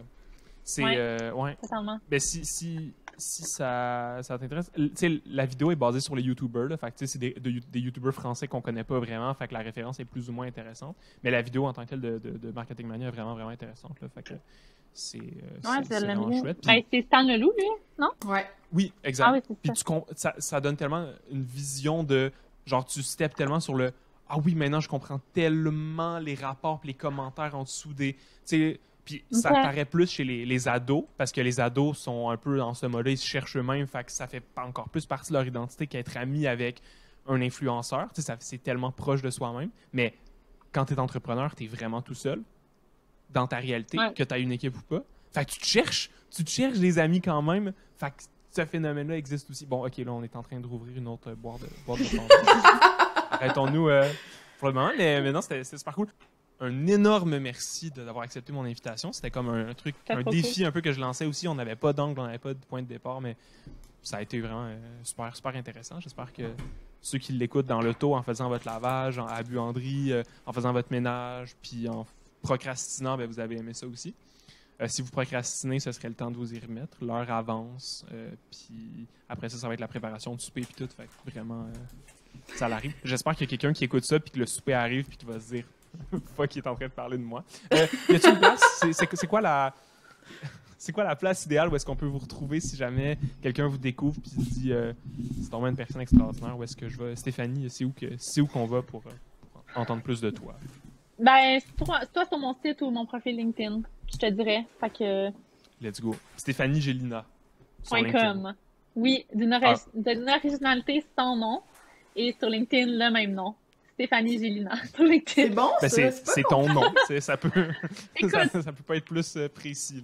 C'est C'est ça. parfait, c'est parfait. Puis Alex? Ouais, moi, ben pareil, LinkedIn, c'est mon réseau préféré, c'est là que je suis la plus active, donc Alexandra Martel sur LinkedIn. Sur Instagram, je suis Alex Martel, donc Alex avec un E, Martel, c'est mon deuxième réseau préféré. Je fais surtout des stories, là, on va se le dire, sur Instagram, et c'est pas toujours pertinent, mais j'ai toujours du plaisir. Et finalement, peut-être que je pluguerais mon livre, hein? C'est quand même une bonne porte d'entrée dans mon univers. Donc, j'ai un livre qui s'adresse aux solopreneurs, aux travailleurs autonomes en service. Ça s'appelle Ajoute un zéro. C'est dispo dans toutes les bonnes librairies, sur tous les sites là, qui existent, qui vendent des livres au Québec. Allez checker ça, achetez ça, lisez ça, écrivez-moi pour me dire comment vous avez trouvé ça et je serai fortement satisfaite. Merci. Et tu vas répondre, mais après 3 mois, là, à peu près. Là. C'est ça. Je vais répondre si j'ai le temps. Ben non, c'est bien parfait. Puis je peux te faire une plug? Ouais. Mm-hmm. Ben, vas-y. Je peux te plugger mon copywriting makeover qu'on a parlé tantôt? On en a parlé là, quand même. Donc, un copywriting makeover presque aussi savoureux que des avant-après de maison pour les fans des anges de la rénovation que j'étais dans le temps. C'est ça l'idée, en fait. Et donc, c'est sur mon site web, c'est fannygelina.com. Vous êtes automatiquement inscrit à mon infolette qui s'appelle Les Petits Maudits. C'est ça. C'est cool. My God, les anges de la rénovation, man. C'est ça. Ouais, c'est tellement bon. C'est tellement une bonne idée. Je vais aller moi, les avant-après de maison, là. Ah ouais. J'adore. C'est ça. Regarde, tu vois, les liens, les trucs qu'on aime. C'est vraiment tout ça. Sauf méchant changement. Méchant changement. Ah oui, c'est vrai TV, ça, non? J'ai la toune maintenant. Méchant changement. Okay. Oh my God. C'était comme avec Stéphane Bellavance, puis il allait genre dans des chambres d'ados pour refaire la chambre, mais c'était comme, tu sais, c'était low budget, évidemment. Ben, c'était comme une émission... Fait que c'était moins hot que Les Anges de la rénovation. Mais c'était si drôle. J'espère que vous avez la référence. C'est comme... c'est comme Décor ta vie. Décor ta vie au Québec, c'était tout le temps comme... c'est ça, il n'y a pas le budget américain, là, mettons, sur le Canal Vie. Pour les connaisseurs. Pour les connaisseurs de Canal Vie. J'aime ça que comme notre point commun, ce soit qu'on ait tous regardé des émissions douteuses de Renaud Gang. C'est parfait. Ça finit bien ce podcast. Ça finit très bien. Mais merci pour vrai, Charles, pour l'invitation. Puis ça fait vraiment changement de tous les autres podcasts auxquels j'ai participé d'être 3. C'est fou comment ça change la dynamique. C'est vraiment nice. Merci. Ouais, merci. C'était très cool. Merci à vous et merci à vous à la maison de l'avoir écouté. Au revoir. Bonne journée. Merci beaucoup d'avoir écouté cet épisode. Si jamais tu veux en apprendre plus sur nos invités, tout va être dans la description du podcast. Si jamais ton entreprise fait de la publicité, que tu veux en apprendre plus, un peu mieux comprendre ce que tu fais, il y a notre blog, il y a notre chaîne YouTube où on partage énormément d'informations là-dessus. Et sinon, si jamais tu as apprécié le podcast, n'hésite pas non plus à venir nous mettre un petit 5 étoiles ou donner ton avis, que ce soit sur Apple Podcast ou sur Spotify. Sinon, encore une fois, merci, puis je te souhaite une super bonne journée. Salut!